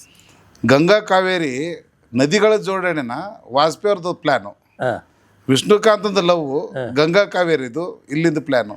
ಎಂಥ ಅದ್ಭುತವಾದ ಹಾಡುಗಳು ಅಂತ. ಆ ಸಿನಿಮಾ ನಮ್ಗೆ ಇವ್ರಿಗೆ ಕಲ್ಯಾಣ್ ಅವರಿಗೆ ಅವಾರ್ಡ್ ಬಂತಲ್ಲ ಸರ್, ಸಾಹಿತ್ಯ ಅವಾರ್ಡ್. ಹಾಡು ಕೇಳ್ತಾನೆ ಇರುವಾಗ ನಾವು ಇದಕ್ಕೆ ಒಂದು ಅವಾರ್ಡ್ ಗ್ಯಾರಂಟಿ ಅಂತೇಳಿ ಇವತ್ತಿಗಷ್ಟೇ ಹಾಡು ಕೇಳ್ತಾ ಇದ್ರೆ ಎಲ್ಲೋ ಇರ್ತಿದ್ವಿ. ಹೌದು, ಆ ಜುಳು ನದಿ, ಅದು ಗಂಗಾ ನದಿ. ಹೌದು. ಅವರು ಲೈಫಲ್ಲಿ ನದಿ, ಗಂಗಾ ನದಿ ನೋಡೇ ಇಲ್ಲ, ಮೂಲ ನೋಡೇ ಇಲ್ಲ, ನೋಡಿಲ್ಲ. ನನ್ನ ಕಥೆನಲ್ಲಿ ಅವ್ರು ಬರ್ದಿರೋದು. ಹೌದು, ಅವರು ಗಂಗಾದು ಹುಟ್ಟು ಅಲ್ಲಿಂದ ಇದು ಮತ್ತೊಂದು ಇನ್ನೊಂದು ಇಲ್ಲ. ನೀವು ಹೇಳಿದ್ರಿ ಅಲ್ಲ ರೀ, ಎಷ್ಟು ಅದ್ಭುತವಾಗಿ ಹೇಳ್ತೀರಿ, ಅಲ್ಲೇ ಹುಟ್ಟಿದ್ರಿ ಅಂತ ನೀವು ಕೇಳಿದ್ರಿ. ಹೌದು, ಅಲ್ಲ ನಾ ಬರುವಾಗ ಅವರಿಗೆ ಫೋನ್ ಮಾಡಿ ಮಾತಾಡಿದ್ದು ಕಲ್ಯಾಣ ಅವ್ರ ಹತ್ರ. ಏನು ನಾವು ನೋಡಿದ್ದವರು ಸುಮ್ಮನೆ ಆಗ್ಬಿಡ್ತು, ನೀವು ನೋಡೋದೇ ಇದನ್ನು ಅಷ್ಟು ಚೆನ್ನಾಗಿ ಬರೆದಿದ್ದೀರಿ. ನಮಗೆ ಕಿವಿ ಕೇಳ್ತಾ ಕೇಳ್ತಾ ಇಡೀ ಜರ್ನಿಯಲ್ಲೇ ಅವ್ರ ಹತ್ರ ಮಾತಾಡ್ಕೊಂಡೇ ಬಂದಿದ್ರು. ಸಾಹಿತ್ಯ ಲೋಕದ ಹಿಮ ಆಗಿತ್ತು. ಹೌದು, ಎಸ್ ಎಸ್, ಖಂಡಿತ. ಅಂಥ ಸಾಹಿತ್ಯ ಲೋಕದ ಹಿಮದಿಂದ ಇಲ್ಲಿಗೆ ಅಕ್ಕ ಮಹಾದೇವಿಗೆ ಹೇಗೆ ಮುಟ್ಟಿದ್ರಿ? ನಮ್ದು ಶರಣ ಪರಂಪರೆ ಇಲ್ಲ ಸರ್, ಶರಣ ಪರಂಪರೆ ಇದು ಸಂಸ್ಕೃತಿನೇ ನಮ್ದು. ಕಮರ್ಷಿಯಲ್ ಅಂತ ಯೋಚನೆ ಮಾಡಿದ್ದಾರೆ, ಇದು ಏನಿಲ್ಲ ಕಮರ್ಷಿಯಲ್ ಅಂತಿಲ್ಲ. ಬಟ್ ಕಮರ್ಷಿಯಲ್ ಈ ಕವಿರತ್ನ ಕಾಳಿದಾಸದಲ್ಲಿ ಅಣ್ಣವ್ರು ಹೇಗೆ ಮಾಡಿದ್ರು ಆ ಥರದಲ್ಲಿ ನಾವು ಸ್ವಲ್ಪ ಕಮರ್ಷಿಯಲ್ ಟಚ್ ತೊಗೊಂಡಿದ್ದೀವಿ, ಡ್ಯೂಯೆಟ್ ಸಾಂಗ್ ತೊಗೊಂಡಿದ್ದೀವಿ. ಆ ಕಡೆ ಭಕ್ತಿ, ಈ ಕಡೆಗೆ ರೊಮ್ಯಾಂಟಿಕ್ ಅಂದ್ರೆ ಎರಡೂ ಇಟ್ಕೊಂಡಿದ್ವಿ, ಹಾಸ್ಯ ಇಟ್ಕೊಂಡಿದ್ವಿ. ಹಾಗಾಗಿ ಎಲ್ಲವೂ ಇದೆ ಇದರಲ್ಲಿ. ಆ ಥರ ಯಾರ್ದೋ ದೇವ್ರದ್ದು ಸಿನಿಮಾ, ಶರಣರ ಸಿನಿಮಾ, ಇನ್ನೇನೋ ಇರುತ್ತೆ ಹೇಗೋ ಇರುತ್ತೆ ಅಂತ ಆ ಥರ ಏನಿಲ್ಲ. ಒಂಥರ ಒಳಗಡೆ ಹೋಗಿ ಕುತ್ಕೊಂಡ್ಬಿಟ್ರೆ ನಾನು ಏನು ಕತೆ ಅಂದ್ಕೊಂಡಿದ್ನೋ, ನಾನೇನು ಬರ್ದಿದ್ರು ಅಂತ ಅಂದ್ಕೊಂಡಿದ್ನೋ, ಗಂಗಾ ಕಾವೇರಿಯಲ್ಲಿ ಹೇಗೆ ಕಲ್ಯಾಣ ಮ್ಯೂಸಿಕ್ ಮತ್ತು ಸಾಹಿತ್ಯ, ಇಲ್ಲಿ ಸಾಹಿತ್ಯ ನಂದಿದೆ, ಅಲ್ಲಿ ಹೇಗೆ ರಚನೆ ಮಾಡಿದ್ರು ಅವ್ರಿಗೆ ಇವ್ರಿಗೆ ಹೋಲಿಕೆ ಬೇಡ. ಇವರು ತುಂಬ ಅದ್ಭುತವಾಗಿ ಮಾಡಿದ್ದಾರೆ, ತುಂಬಾನೇ ಅದ್ಭುತವಾಗಿ ಮಾಡಿದ್ದಾರೆ. ಎಲ್ಲ ಲೈವ್ ಸೆಟ್ ಇಟ್ಕೊಂಡ್ಬಿಟ್ಟು ತುಂಬ ಚೆನ್ನಾಗಿ ಮಾಡಿದ್ದಾರೆ ಸರ್. ನೀವು ಈ ಸಿನಿಮಾನ ನೋಡಿದಾಗ ತೆರೆ ಮೇಲೆ ಈಗ ಸರ್, ನೀವು ಏನು ಯೋಚನೆ ಮಾಡಿದ್ರು, ಏನು ಕಲ್ಪಿಸಿದ್ರು ಅದಿದೆ? ಇಲ್ಲ, ಇಷ್ಟು ಅನ್ಕೊಂಡಿರ್ಲಿಲ್ಲ ಸರ್, ಇನ್ನೂ ಚೆನ್ನಾಗಿ ಬಂದಿದೆ. ಎಲ್ಲರೂ ಹೇಳ್ತಾರೆ, ಸಾಮಾನ್ಯ ಹೇಳೋದು. ನೀವು ಇದನ್ನೇ ಹೇಳ್ತೀರಿ ಅಂತ ಪಕ್ಕ ಗೊತ್ತು, ನಾನು ಕೇಳಿದಾಗ ಇಲ್ಲ ಇಲ್ಲ ಅದು ಸ್ವಲ್ಪ ಅನ್ಕೊಂಡಿಲ್ಲ, ಇಷ್ಟಂತ ಅನ್ಕೊಂಡಿರ್ಲಿಲ್ಲ. ಚೆನ್ನಾಗಿ ಒಂದು ಒಳ್ಳೇದು ಸಿನಿಮಾ ಮಾಡೋಣ ಅಂತ ಅನ್ಕೊಂಡಿದ್ದೆ. ಬಟ್ ಅವರು ಸಂಗೀತದವ್ರು ಸ್ವರ ಕೂರಿಸಿದ ಮೇಲೆ ಆ ಲೈವ್ ಮ್ಯೂಸಿಕ್ನಲ್ಲಿ ಅಷ್ಟೊಂದು ಶ್ರೇಷ್ಠ ಮಟ್ಟದಲ್ಲಿ ಸಂಗೀತದಲ್ಲಿ ಆ ಥರ ಬರುತ್ತೆ ಅಂತ ಅನ್ಕೊಂಡಿರ್ಲಿಲ್ಲ. ಈ ನಾನು ಡೈರೆಕ್ಟರ್ ಆಗಿಬಿಟ್ಟು ಅವ್ರಿಗೆ ಹೇಳಿ ಹೇಳಿ ಹೇಳಿ ಮಾಡಿಸ್ಕೊಳ್ಬೇಕು, ಆದರೆ ಅದಕ್ಕೆ ಮೀರಿ ಅವ್ರು ಬೇರೆ ಥರ ಮಾಡಿಬಿಟ್ಟಾರೆ, ತುಂಬಾ ಚೆನ್ನಾಗಿ ಮಾಡಿದ್ದಾರೆ. ಇಂಥ ಸಂಗೀತ ನಿರ್ದೇಶಕರು ಇಲ್ಲಿ ಇದ್ದಾರೆ ಅನ್ನೋ ಮಟ್ಟಿಗೆ ಮಾಡಿದ್ದಾರೆ. ಸುಮ್ಮನೆ ನಾನು ಹೊಗಳ್ತಾ ಇಲ್ಲ, ಮತ್ತು ಸುಮ್ಮನೆ ಪ್ರತಿ ಡೈರೆಕ್ಟರ್ ಅವರು ಟೀಮ್ದು ಹೊಗಳ್ತಾರೆ, ನಾನು ಆ ಥರ ಹೊಗಳ್ತಾ ಇಲ್ಲ. ಇದು ಅಚ್ಚು ಉಳಿದೇ ಇರ್ತಕ್ಕಂಥ ಒಂದು ನಮ್ಮ ಶರಣ ಪರಂಪರೆ ಹಾಡುಗಳು ಮತ್ತು ಅದು ಸಿನಿಮಾ ತುಂಬ ಅದ್ಭುತವಾಗಿ ಮಾಡಿದ್ದಾರೆ ಸರ್. ನನಗೆ ಕ್ರೆಡಿಟ್ ಬರಬೇಕಾಗಿರೋದನ್ನ ಅವ್ರು ಪೂರ್ತಿನೇ ಅವರು ನಂಬರ್ 1 ಏನಿದೆ ಅಂದರೆ ಮ್ಯೂಸಿಕ್ ನಂಬರ್. ಸಂಗೀತ ಚಿತ್ರನೇ ಇಲ್ಲ ಸರ್, ಪಕ್ಕ ಸಂಗೀತ. ಯಾವುದೇ ಒಂದು ಸಂಗೀತ ಚಿತ್ರ ಇವಾಗ ಕೆಲವೊಂದು ಗಾನವಿ ಪಂಚಾಕ್ಷರಿ ಗವಾಯಲ್ಲಿ ಅದರ ಒಂದು 4-5 ಅದು ರಾಷ್ಟ್ರ ಮಟ್ಟದಲ್ಲಿ ಹೋಯ್ತು, ತುಂಬ ಸಂಗೀತ ಇತ್ತು ಚೆನ್ನಾಗಿ. ಬಟ್ ಇದು ಏನಿದೆ ಅಂತಂದರೆ ಅಷ್ಟು ಪೂರ್ತಿ ಒಂದು ಶಾಸ್ತ್ರೀಯವಾಗಿ ಇರದೇ ಇದ್ರೂ ಕೂಡ ಜನಪ್ರಿಯತೆ ಅಂದರೆ ಜನಮನದಲ್ಲಿ ಉಳ್ತಕ್ಕಂಥ ಒಂದು ಹಾಡುಗಳನ್ನ ಮತ್ತು ಅದು ಸಂಗೀತದ ಒಂದು ಸ್ವರಗಳನ್ನ ಎಲ್ರಿಗೂ ಒಂದು ಈಸಿಯಾಗಿ ಗುಣಗತರದಲ್ಲ ಮಾಡಿದ್ದಾರೆ ಸರ್. ಒಂದು ನಾವು ಮಾಡಿದ್ದೆಲ್ಲ ಏನಿದೆ ಫಾರೆಸ್ಟ್ನಲ್ಲಿದೆ. ಆ ಫಾರೆಸ್ಟ್ ವಾತಾವರಣ ಹೇಗೆ ಬೇಕೋ, ಬೆಟ್ಟ ಗುಡ್ಡ ನದಿ ಕಣಿವೆ ಜಿಂಕೆ ಕೋಗಿಲೆ ಗಿಣಿ ಹಿಂಡು ಅವೆಲ್ಲನೂ ಸಂಗೀತದಲ್ಲಿ ಕೇಳಿಸ್ಕೊತಾ ಇದ್ರೆ ಅನಿಸುತ್ತೆ. ಅದು ಆ ಅಕ್ಕನ ಜೊತೆಗೆಲ್ಲ ಓಡಾಡೋದನ್ನ ಆ ಸಂಗೀತ ಸ್ವರಗಳಲ್ಲಿ ಅದು ಹತ್ತತ್ರ ಒಂದು ನೆಟಿವಿಟಿ ಇರುತ್ತಲ್ಲ ಸರ್ ಸಂಗೀತದ. ನಾವೇನು ಚಿತ್ರೀಕರಣ ಮಾಡ್ತೀವೋ ಅವ್ರ ಸಂಗೀತಗಾರನು ಒಂದು ನೆಟಿವಿಟಿ ಇಟ್ಕೊಳ್ತಾರಲ್ಲ, ಆ ನೆಟಿವಿಟಿ ತುಂಬ ಅದ್ಭುತವಾಗಿ ಅವ್ರ ಸಂಗೀತದಲ್ಲಿ ಮಾಡಿದ್ದಾರೆ ಸರ್. ಸುವರ್ಣ ಅಂತೂ ಮಾಡಿದ್ದಾರೆ ಸರ್. ಸಿಡಿಲು ಎಲ್ಲ ಆಗಿದೆ ಸರ್. ಆ ಮನುಷ್ಯ ಹೇಗಿದ್ದಾರೆ ಅಂದರೆ ಸುವರ್ಣ ನಮ್ಮ ವೇಣು ಇದ್ದಾರಲ್ಲ, ಮಾತಾಡಲ್ವಲ್ಲ ಬೇಡ ಇಲ್ಲ ಇಲ್ಲ ಈ ಕ್ಯಾಮ್ರಾಡರ್ಲ್ಲ ಹಾಗೆ ಇರ್ತಾರೆ ಗೊತ್ತಿಲ್ಲ. ಇವ್ರು ಮಾತಾಡಲ್ವಾ? ಏನು ಮಾತಾಡಲ್ಲ ಸರ್, ನೋಡ್ತಾರೆ ನಗ್ತಾರೆ, ನೋಡ್ತಾರೆ ನಗ್ತಾರೆ, ಓಕೆ ಓಕೆ ಓಕೆ ಅಂತಾರೆ, ಇನ್ನೊಂದು ಚೂರು ಅಂತಾರೆ. ಅವರ ಅಣ್ಣ ಇಬ್ರು ಮಾತಾಡೋದೆ. ಹಾಂ, ಒಳ್ಳೆ ಕೆಲಸಗಾರರು ಇಬ್ರು. ಹಾಂ, ತುಂಬ ಒಳ್ಳೆ ಕೆಲಸಗಾರ. ಇವರು ಮಾತು ತುಂಬ ಕಮ್ಮಿ ಸರ್, ಮಾತು ತುಂಬ ಕಮ್ಮಿ. ಸಿಟ್ಟು ಬಂತಂದ್ರೆ ಆರ್ಟಿಸ್ಟ್ಗಳಿಗೆ ಹೇಳ್ತಾರೆ, ನೀವು ಆರ್ಟಿಸ್ಟ್ಗೆ ಹೇಳ್ಬೇಡಿ ಸರ್, ನಾನು ಹೇಳ್ತೀನಿ ಅಂದರೆ ಏನು ಸರ್ ನಾವು ಹೇಳಿದ್ದು ಕೇಳಲ್ಲ ಅಂದ್ರೆ ಇನ್ನೇನು ಕೇಳ್ಬೇಕು ಸರ್. ಕೆಲವು ಸಲ ಮಾತ್ರ ಹೇಳ್ತಾರೆ, ಬಟ್ ಒಳ್ಳೆ ಕೆಲಸಗಾರ. ಓಕೆ. ಆಮೇಲೆ ಕೆಲವೊಬ್ಬರು ಡೈರೆಕ್ಟ್ರಿಗೆ ಒಂದು ಸ್ವಲ್ಪ ಏನೋ ಹೆಚ್ಚು ಕಮ್ಮಿ ಆದ್ರೆ ಮುನ್ಸ್ಕೊಳ್ಳೋದು ಹಾಗೆ ಮಾಡ್ತಾರಲ್ಲ, ಇವ್ರು ಮನುಷ್ಯನ ಮುನ್ಸ್ಕೊಳ್ಳಲ್ಲ ಗೊತ್ತಿಲ್ಲ, ಅದು ಗೊತ್ತಾಗಲ್ಲ ಸರ್, ಅಷ್ಟು ಸೌಮ್ಯವಾಗಿರ್ತಾರೆ. ಇಂಥವ್ರು ಡೈರೆಕ್ಟ್ರಿಗೆ ಒಂಥರ ಒಂದು ಮಿಡ್ಲಾಗಿರ್ತಾರಲ್ಲ ನಾವು ಮಧ್ಯಮ. ಈ ತುಂಬ ಸೂಪರ್ ಹಿಟ್ ಡೈರೆಕ್ಟರ್ ಅಂತಾರೆ, ಅದು ಒಂಥರ ಅವ್ರು ಹೇಗಾದ್ರೂ ಮಾಡಿಸ್ಕೊತಾರೆ. ಈಗೊಂದು ಓಕೆ ಗಂಗಾ ಕಾವೇರಿಗೆ ಹೊರಟಿದ್ದೀರ, ಹಾಗೆ ಇವರು ಮಧ್ಯಮ ನಮ್ದೇನು ನಿರ್ದೇಶಕರು ಇರ್ತಾರಲ್ಲ ಒಂಥರ ಒಂದು ಲೆವೆಲ್ಗೆ, ಅಂಥವ್ರಿಗೆ ತುಂಬಾ ಅನುಕೂಲ ಇಂಥ ಇವರು DOP ಇದ್ರೆ. ಈಗ ನೀವು ಏನು ಯೋಚನೆ ಮಾಡಿ ಸ್ಕ್ರಿಪ್ಟ್ ಬರೆದಿರ್ತೀರೋ ಅದು ತೆರೆ ಮೇಲೆ ಅಷ್ಟೇ ಚೆನ್ನಾಗಿ ರವಿ ಸುವರ್ಣ ತಂದಿದ್ದಾರೆ ಸರ್, ಅಲ್ಲ? ತಂದಿದ್ದಾರೆ, ಖಂಡಿತ ತಂದಿದ್ದಾರೆ. ಇನ್ನೂ ನನಗೆ ಹೇಳ್ಕೊಟ್ಟು ಚಂದನೆ ಮಾಡಿದ್ದಾರೆ. ಹಾಂ, ಮತ್ತು ಉಳಿದಂತೆ ನಮ್ಮ ಮೇನ್ ಕ್ಯಾರೆಕ್ಟರ್ ಅಕ್ಕ ಮಹಾದೇವಿ ಅಂತೇಳಿ ಹೇಳಿದಾಗ ಅಕ್ಕ ಮಹಾದೇವಿ ತೆರೆ ಮೇಲೆ ಕಾಣಬೇಕು, ಅದು ಹೀಗಿರಬೇಕು ಹಾಗಿರಬೇಕು ಅಂತ ನಿಮ್ಗೆ ಒಂದು ಕಲ್ಪನೆ ಇರ್ತದೆ. ಆ ಕಲ್ಪನೆಗೆ ತಕ್ಕ ಹಾಗೆ ಕ್ಯಾರೆಕ್ಟರ್ ಹೇಗೆ ಆಯ್ಕೆ ಮಾಡ್ಕೊಂಡ್ರಿ ಸರ್? ಇವರು ನಮ್ಮ ಬೀದರ್ನವರು. ನಾನು ಕೆಲವೊಂದು ಪ್ರೋಗ್ರಾಮ್ಗಳಲ್ಲಿ ಅಲ್ಲಿ ನೋಡಿದೆ. ಅವರು ಆಗಲೇ ಒಂದು 2-3 ಸಿನಿಮಾ ಮಾಡಿದರು. ಅವರು ಸಿನಿಮಾ ಮಾಡಿದ್ರೆ ನಮಗೆ ಅಲ್ಲಿ ಥಿಯೇಟ್ರ್ನಲ್ಲಿ ಬಿಡುಗಡೆ ಆದಾಗ ಕರೆದಿದ್ರು. ತುಂಬ ವಿನಯತೆ ಇದೆ, ಒಂದು ಸಾತ್ವಿಕ ಅಂದರು ಭಕ್ತಿ, ಹಿರಿಯರ ಮೇಲೆ ಭಕ್ತಿ, ನೋಡ್ತಾ ಇರುವಾಗ ಸೀನಿಯರ್ ಯಾರು ಕಂಡ್ರು ಅಂದ್ರೆ ಅವರು ನಡ್ಕೊಳ್ಳೋಂಥ ರೀತಿ, ಅದರಲ್ಲೆಲ್ಲ ಸ್ವಲ್ಪ ಓಡಾಟ ಹಾವಭಾವನೆಗಳು ನಾನು ನೋಡಿದೆ. ಕಮರ್ಷಿಯಲ್ ಸಿನಿಮಾ ಮಾಡ್ತಾಯಿದ್ರು ಅವರು, ಒಂದು 2-3 ಕಮರ್ಷಿಯಲ್ ಸಿನಿಮಾ ಅಷ್ಟರಲ್ಲಿ ಆಗಿತ್ತು. ಆಮೇಲೆ ನಾನು ಅಂದ್ಕೊಂಡೆ, ನಾನು ಬೇರೆ ಬೇರೆ ಸೆಲೆಕ್ಟ್ ಮಾಡ್ಕೊಂಡಿದ್ದೆ ಸರ್, ದೊಡ್ಡ ದೊಡ್ಡ ಹಿರಿಯ ನಟರು ಕೂಡ ಅದರಲ್ಲಿ ಮಾಡ್ಬೇಕಂತ ಅವರು ಇಷ್ಟಪಟ್ಟಿದ್ರು, ನಾನು ಅಂದ್ಕೊಂಡಿದ್ದೆ. ಆಮೇಲೆ ನಮ್ಮ ಬೀದರ್ನಲ್ಲಿ ಒಂದು 2-3 ಪ್ರೋಗ್ರಾಮ್ ಕರೆದಾಗ ನನಗೆ ಆಗಲ್ಲ ಅಂತ ಅವ್ರು ಹೇಳಿಲ್ಲ. ಯಾವತ್ತೂ ಶೂಟಿಂಗ್ ಇದ್ರೂ ಅವ್ರಿಗೆ ಟೈಮ್ ಕೇಳ್ಕೊಂಡ್ಬಿಟ್ಟು ಬಂದಿದ್ರು. ಇವ್ರು ನಾವು ಏನು ಹೇಳಿದ್ರು ಕೇಳ್ತಾರೆ, ಸೌಮ್ಯಗೂ ಇದ್ದಾರೆ ನೋಡೋಕ್ಕೆ. ಹತ್ತತ್ರ ಅಕ್ಕ ಮಹಾದೇವಿದು ವಿಗ್ಗಿಗೆ ಹಾಕಿದ್ರೆ ಹಾಗೆ ಕಾಣಿಸ್ತಾರೆ. ಮತ್ತು ತುಂಬ ಅಂದರೆ ಈಗ ಭಕ್ತಿ ಸಿನಿಮಾ ಅಂದರೆ ಸ್ವಲ್ಪ ಶೋ ಅಪ್ ಮಾಡಿ ಎಲ್ಲೋ ಬಂದು ಎಲ್ಲೋ ಹೋಗೋ ಥರದಲ್ಲಿಲ್ಲ, ಹೇಳ್ಕೊಟ್ರು ಕೇಳೋ ಥರದಲ್ಲಿ ಇದ್ದಾರೆ ಅಂತ ನಾನು ಅಂದ್ಕೊಂಡೆ. ಅದಾದಮೇಲೆ ಅವ್ರಿಗೆ ನಾನು ಇದು ಮಾಡ್ತಾರಲ್ಲ ಸರ್, ಅಂದ್ರೆ ಕಾಸ್ಟ್ಯೂಮ್ ಸದ್ಯದಲ್ಲಿ ಹಾಕ್ಬಿಟ್ಟು ಟೆಸ್ಟ್ ಮಾಡ್ತಾರಲ್ಲ, ಆ ಥರನೂ ಕರೆದಿಲ್ಲ ಅವ್ರಿಗೆ. ಒಂದು ಪ್ರೋಗ್ರಾಮ್ಗೆ ಕರೆದೆ. ಅಷ್ಟರಲ್ಲಿ ನಾನು ಎಲ್ಲ ಏನು ಮಾಡಿದೆ, ವಿಗ್ ಅದೆಲ್ಲ ರೆಡಿ ಮಾಡಿಸಿದ್ದೆ. ಮೇಡಮ್ ಬರ್ತೀರಾ ಅಂತ ಕೇಳಿದೆ ಪ್ರೋಗ್ರಾಮ್ಗೆ, ನಮ್ಮೂರಲ್ಲಿ ಮಾಡೋದೊಂದು ಪ್ರೋಗ್ರಾಮ್ಗೆ. ಬರ್ತೀನಿ ಅಂದರು, ಏನೂ ಎತ್ತ ಕೇಳಿಲ್ಲ, ಬರ್ತೀನಿ ಅಂದರು. ಬರ್ತೀನಿ ಅಂದರೆ ಇವರು ಎಲ್ಲದಕ್ಕೂ ಇಷ್ಟೊಂದು ನಮಗೆ ಬೀದರ್ ಅಂತಂದ್ರೆ ಇಷ್ಟೊಂದು ಇವ್ರ ಮನಸ್ಸಿನಲ್ಲಿ ಪ್ರೀತಿ ವಾತ್ಸಲ್ಯ ಎಲ್ಲನೂ ಇರುವಾಗ ಇಂಥವ್ರೇ ತೊಗೊಳ್ಬೇಕು, ಮತ್ತು ಬೇರೆಯವ್ರನ್ನ ಯಾಕೆ ಕುಡ್ಕೊಂಡು ಹೋಗ್ಬೇಕು ಅಂದೆ. ಕರೆದೆ, ಬಂದರು. ಬಂದಿದ್ದ ದಿವಸನೇ ಸರ್ ಅವರಿಗೆ ಗೊತ್ತಿಲ್ಲ ನಾವು ಪಾತ್ರ ಮಾಡಿಸ್ತೀವಿ ಅಂತ. ಅವತ್ತು ಉಪ್ಪಿನ ಬೆಡಗೇರಿ ಸ್ವಾಮಿಗಳು ಪ್ರವಚನ 15 days ನಾನೇ ಮಾಡಿಸ್ತಿದ್ದೆ. ಆ ಪ್ರವಚನದಲ್ಲಿ ಇವತ್ತು ಸುಮ್ಮನೆ ಒಂದು ಮುಹೂರ್ತ ಮಾಡೋಣ ಅಂತ ನನ್ನ ತಲೆಗೆ ಬಂತು. ನಿಮಗೆ ಇದ್ದಕ್ಕಿದ್ದಂಗೆ ಅಲ್ಲೊಂದು ಇದು ಮಾಡಿದ್ನಲ್ಲ ಸರ್ ಅವಾಗ, ಎಂಥದ್ದು ಲೈವ್ ಇಟ್ಟಿದ್ದೀವಿ ಸರ್ ಅವಾಗ, TV 9 ಯಾವುದ್ರದ್ದು ಇತ್ತು ಇಲ್ಲಿ ಜಯನಗರ್ನಲ್ಲಿ. ಅವಾಗ ಇದೆಲ್ಲ ಕಾಸ್ಟ್ಯೂಮ್ಸ್ ಎಲ್ಲ ಹಾಕ್ಬಿಟ್ಟು ಅಲ್ಲಿ ಹಿಮಾಲಯದಿಂದ ತಂದಿದ್ದು, ಅದು ಲೈವ್ ಇತ್ತಲ್ಲ ಸರ್.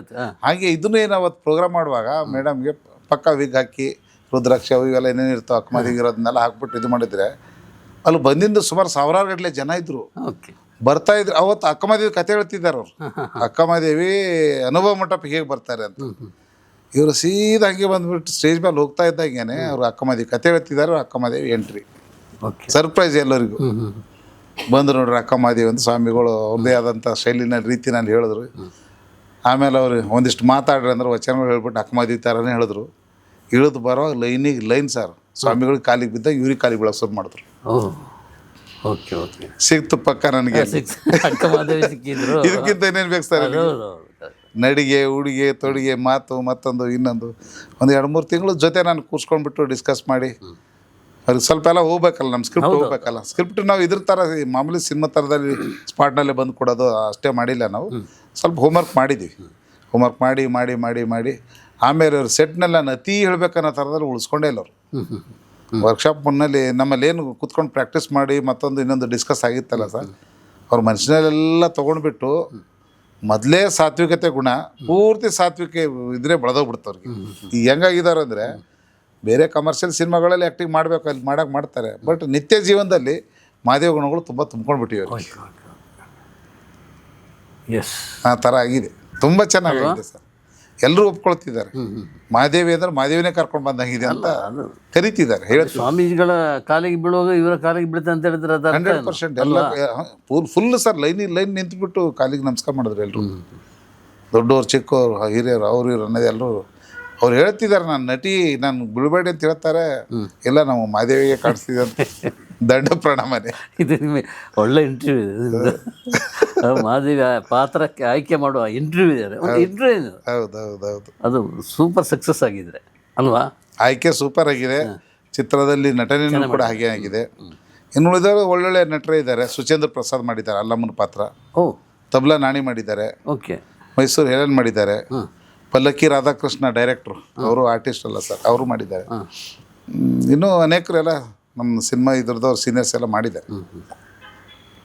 ಮತ್ತು ಇನ್ನೂ ಜಾಸ್ತಿ ಕ್ಯಾರೆಕ್ಟರ್ ಬರ್ತಾವೆ. ಒಂದು 30ಕ್ಕೂ ಹೆಚ್ಚು ಅಲ್ಲಿ ಇನ್ನೂರು ತರಬೇತಿ ಕೊಟ್ಬಿಟ್ಟು ಸಪೋರ್ಟಿಂಗ್ ಕ್ಯಾರೆಕ್ಟ್ರು ಮಾಡಿಸಿದ್ವಿ ನಾವು. ಹೆಂಗೆ ಇದ್ರದಲ್ಲಿ ಗಂಗಾ ಕಾವೇರಿ ಚಿಕ್ಕ ಚಿಕ್ಕ ಪಾತ್ರ ಮಾಡಿಸಿದ್ವಲ್ಲ ಸರ್, ಅಲ್ಲಿ ನೇಟಿವಿಟಿಗೆ ಆ ಥರದಲ್ಲಿ ನಮ್ಮ ನಾನು ಅದರಲ್ಲಿ ಸೇರಿಕೊಂಡೆ. ಓಕೆ, ಆಗಿದೆ ಸರ್. 2ನೇ ತಾರೀಕು ರಿಲೀಸ್ ಇದೆ. ಹೆಚ್ಚು ಕಮ್ಮಿ ಬೆಂಗಳೂರು ಹಿಡ್ಕೊಂಡ್ಬಿಟ್ಟು ಬೆಂಗಳೂರಿನಲ್ಲಿ ಒಂದು 8-9 ಥಿಯೇಟ್ರ್ನಲ್ಲಿ ರಿಲೀಸ್ ಮಾಡ್ತಾಯಿದ್ದೀವಿ. ಅಪ್ ಟು ಬೀದರ್ ತನಕ ಎಲ್ಲ ಜಿಲ್ಲೆದವರು ರಿಲೀಸ್ ಮಾಡ್ತಾಯಿದ್ದೀವಿ. ಓಕೆ. ನಾನು ಇಲ್ಲಿ ತನಕ ಮಾಡಿರೋ ಚಿತ್ರದಲ್ಲಿ ಅತಿ ಹೆಚ್ಚು ಚಿತ್ರಮಂದಿರಗಳಲ್ಲಿ ಬಿಡುಗಡೆ ಆಗ್ತಿದೆ. ಓ, ಓಕೆ. ಅಲ್ಲೇ ನೆರೆಯ ರಾಜ್ಯ ಮಹಾರಾಷ್ಟ್ರದಲ್ಲಿ ಆಗ್ತಿದೆ, ತೆಲಂಗಾಣದಲ್ಲೂ ಆಗ್ತಿದೆ. ಇನ್ನು ಕೆಲವೊಬ್ರು ಕೇಳಿದಾರಲ್ಲ, ಲಂಡನ್, ಅಮೇರಿಕಾ, ದುಬೈ, ಅಲ್ಲಿಗೂ ನಾವು ರಿಲೀಸ್ ಮಾಡ್ತೀವಿ. ಬಟ್ ಸ್ವಲ್ಪ ಟೈಮ್ ತೊಗೊಂಡು ಮಾಡೋಣ ಅಂತ ನಾನು ಅವ್ರಿಗೆ ಹೇಳಿದ್ದೆ. ಓಕೆ. ದೊಡ್ಡ ಸಾಹಸ ಸರ್, ತುಂಬಾ ದೊಡ್ಡ ಸಾಹಸ ಸರ್.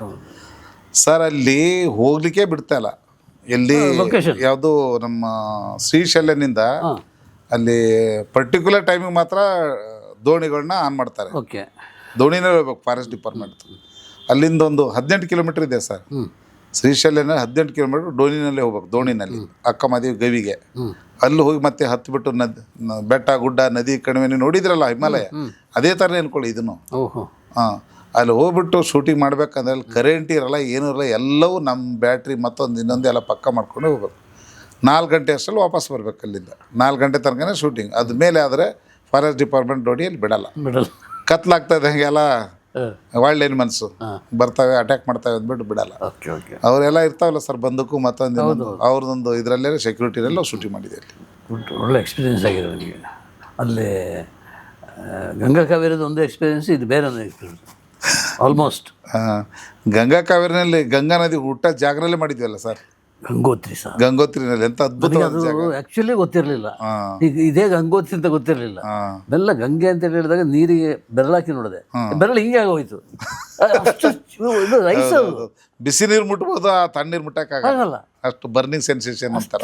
ಅಷ್ಟು ಅಂಥ ಜಾಗಕ್ಕೆಲ್ಲ ನಮ್ಮನ್ನು ಕರ್ಕೊಂಡೋಗಿ ಅದೇನು ಮರ್ಯಾದೆಗೆ ಸಾಧ್ಯ ಇಲ್ಲ, ಸಾಧ್ಯ ಇಲ್ಲ ಸರ್. ಅದು ಮನಸ್ಸುಗಳ ಮಾತು ಮೊದಲ ಸಿನಿಮಾಗೆ ಒಂದು ಡುಯೆಟ್ ಸಾಂಗ್ ಮಾಡೋಣ ಅಂದ್ಬಿಟ್ಟು ಅಲ್ಲಿಗೆ ಹೋಗಿದ್ದು. ಓ, ಓಕೆ ಓಕೆ. ಡುಯೆಟ್ ಸಾಂಗ್ ನಾನು ವೇಣೂರು ಹೋಗಿದ್ದಾವ ಫಸ್ಟ್ ಟೈಮ್. ಅದೇನೋ ಸಿನಿಮಾ ಎವರೇಜ್ ಅನ್ನಿಸ್ತು, ಅಷ್ಟೇ ಅನ್ನಿಸ್ತು. ಸಾಂಗ್ಗಳು ಮಾಡೋಣ ಅಂದ್ಬಿಟ್ಟು ಅಲ್ಲಿಗೆ ನಾವು ಲೊಕೇಶನ್ ನೋಡಕ್ಕಂತ ಹೋಗಿದ್ದು. ಆ ಲೊಕೇಶನ್ ನೋಡಿ ಬಂದಮೇಲೆ ಏನಾಯಿತು, ಸ್ವಲ್ಪ ಒಳ್ಳೆಯದು ಇದು ಅನ್ನಿಸ್ತು.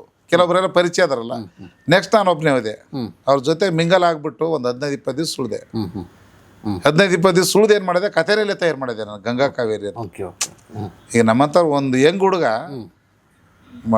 ಕರ್ನಾಟಕದಿಂದ, ಸೌತ್ ಕರ್ನಾಟಕದಿಂದ ಇಲ್ಲಿ ಇದಕ್ಕೆ ಹಿಮಾಲಯಕ್ಕೆ ಬಂದಿದ್ರೆ ಅವ್ನ ಫೀಲಿಂಗ್ ಏನಿರುತ್ತೆ, ಅದು ಹಿಮಾಲಯ ನೋಡ್ತಾ ಇದ್ದಂಗೆ. ಅಲ್ಲೊಂದು ಅಂದದ ಚಂದದ ಒಂದು ಹುಡುಗಿ ಸಿಕ್ಕಿದ್ರೆ ಅವ್ನು ಹೆಂಗಾಗ್ತಾನೆ, ಅವ್ನು ಸಿಗಬೇಕಾದ್ರೆ ಇನ್ನೊಂದು ರೀಸನ್ ಬೇಕಲ್ಲ. ಅದರಿಂದ ಅವನ ಮೇಲೆ ಮೌಂಟೇನ್ ಬೆಟ್ಟದಿಂದ ಕೆಳಗಡೆ ಬೀಳ್ತಾನೆ. ಬಿದ್ದ ಮೇಲೆ ಇನ್ಯಾರು ಅದನ್ನ ನರ್ಸಿಂಗು ಒಂದು ಗಣಪತಿ ಸರ್ ಟ್ರೀಟ್ಮೆಂಟು ಮಗಳು ಮುಂದೆ ಸದ್ರ. ಅದಾದ್ಮೇಲೆ ಊರಿನ ಹಿರಿಯರು ಗಣೇಶ್ ಕಾಸರಗೋಡು ಸರ್ ಎಲ್ಲರೂ ಒಪ್ತಾರೆ ಮದುವೆ ಮಾಡೋಕ್ಕೆ.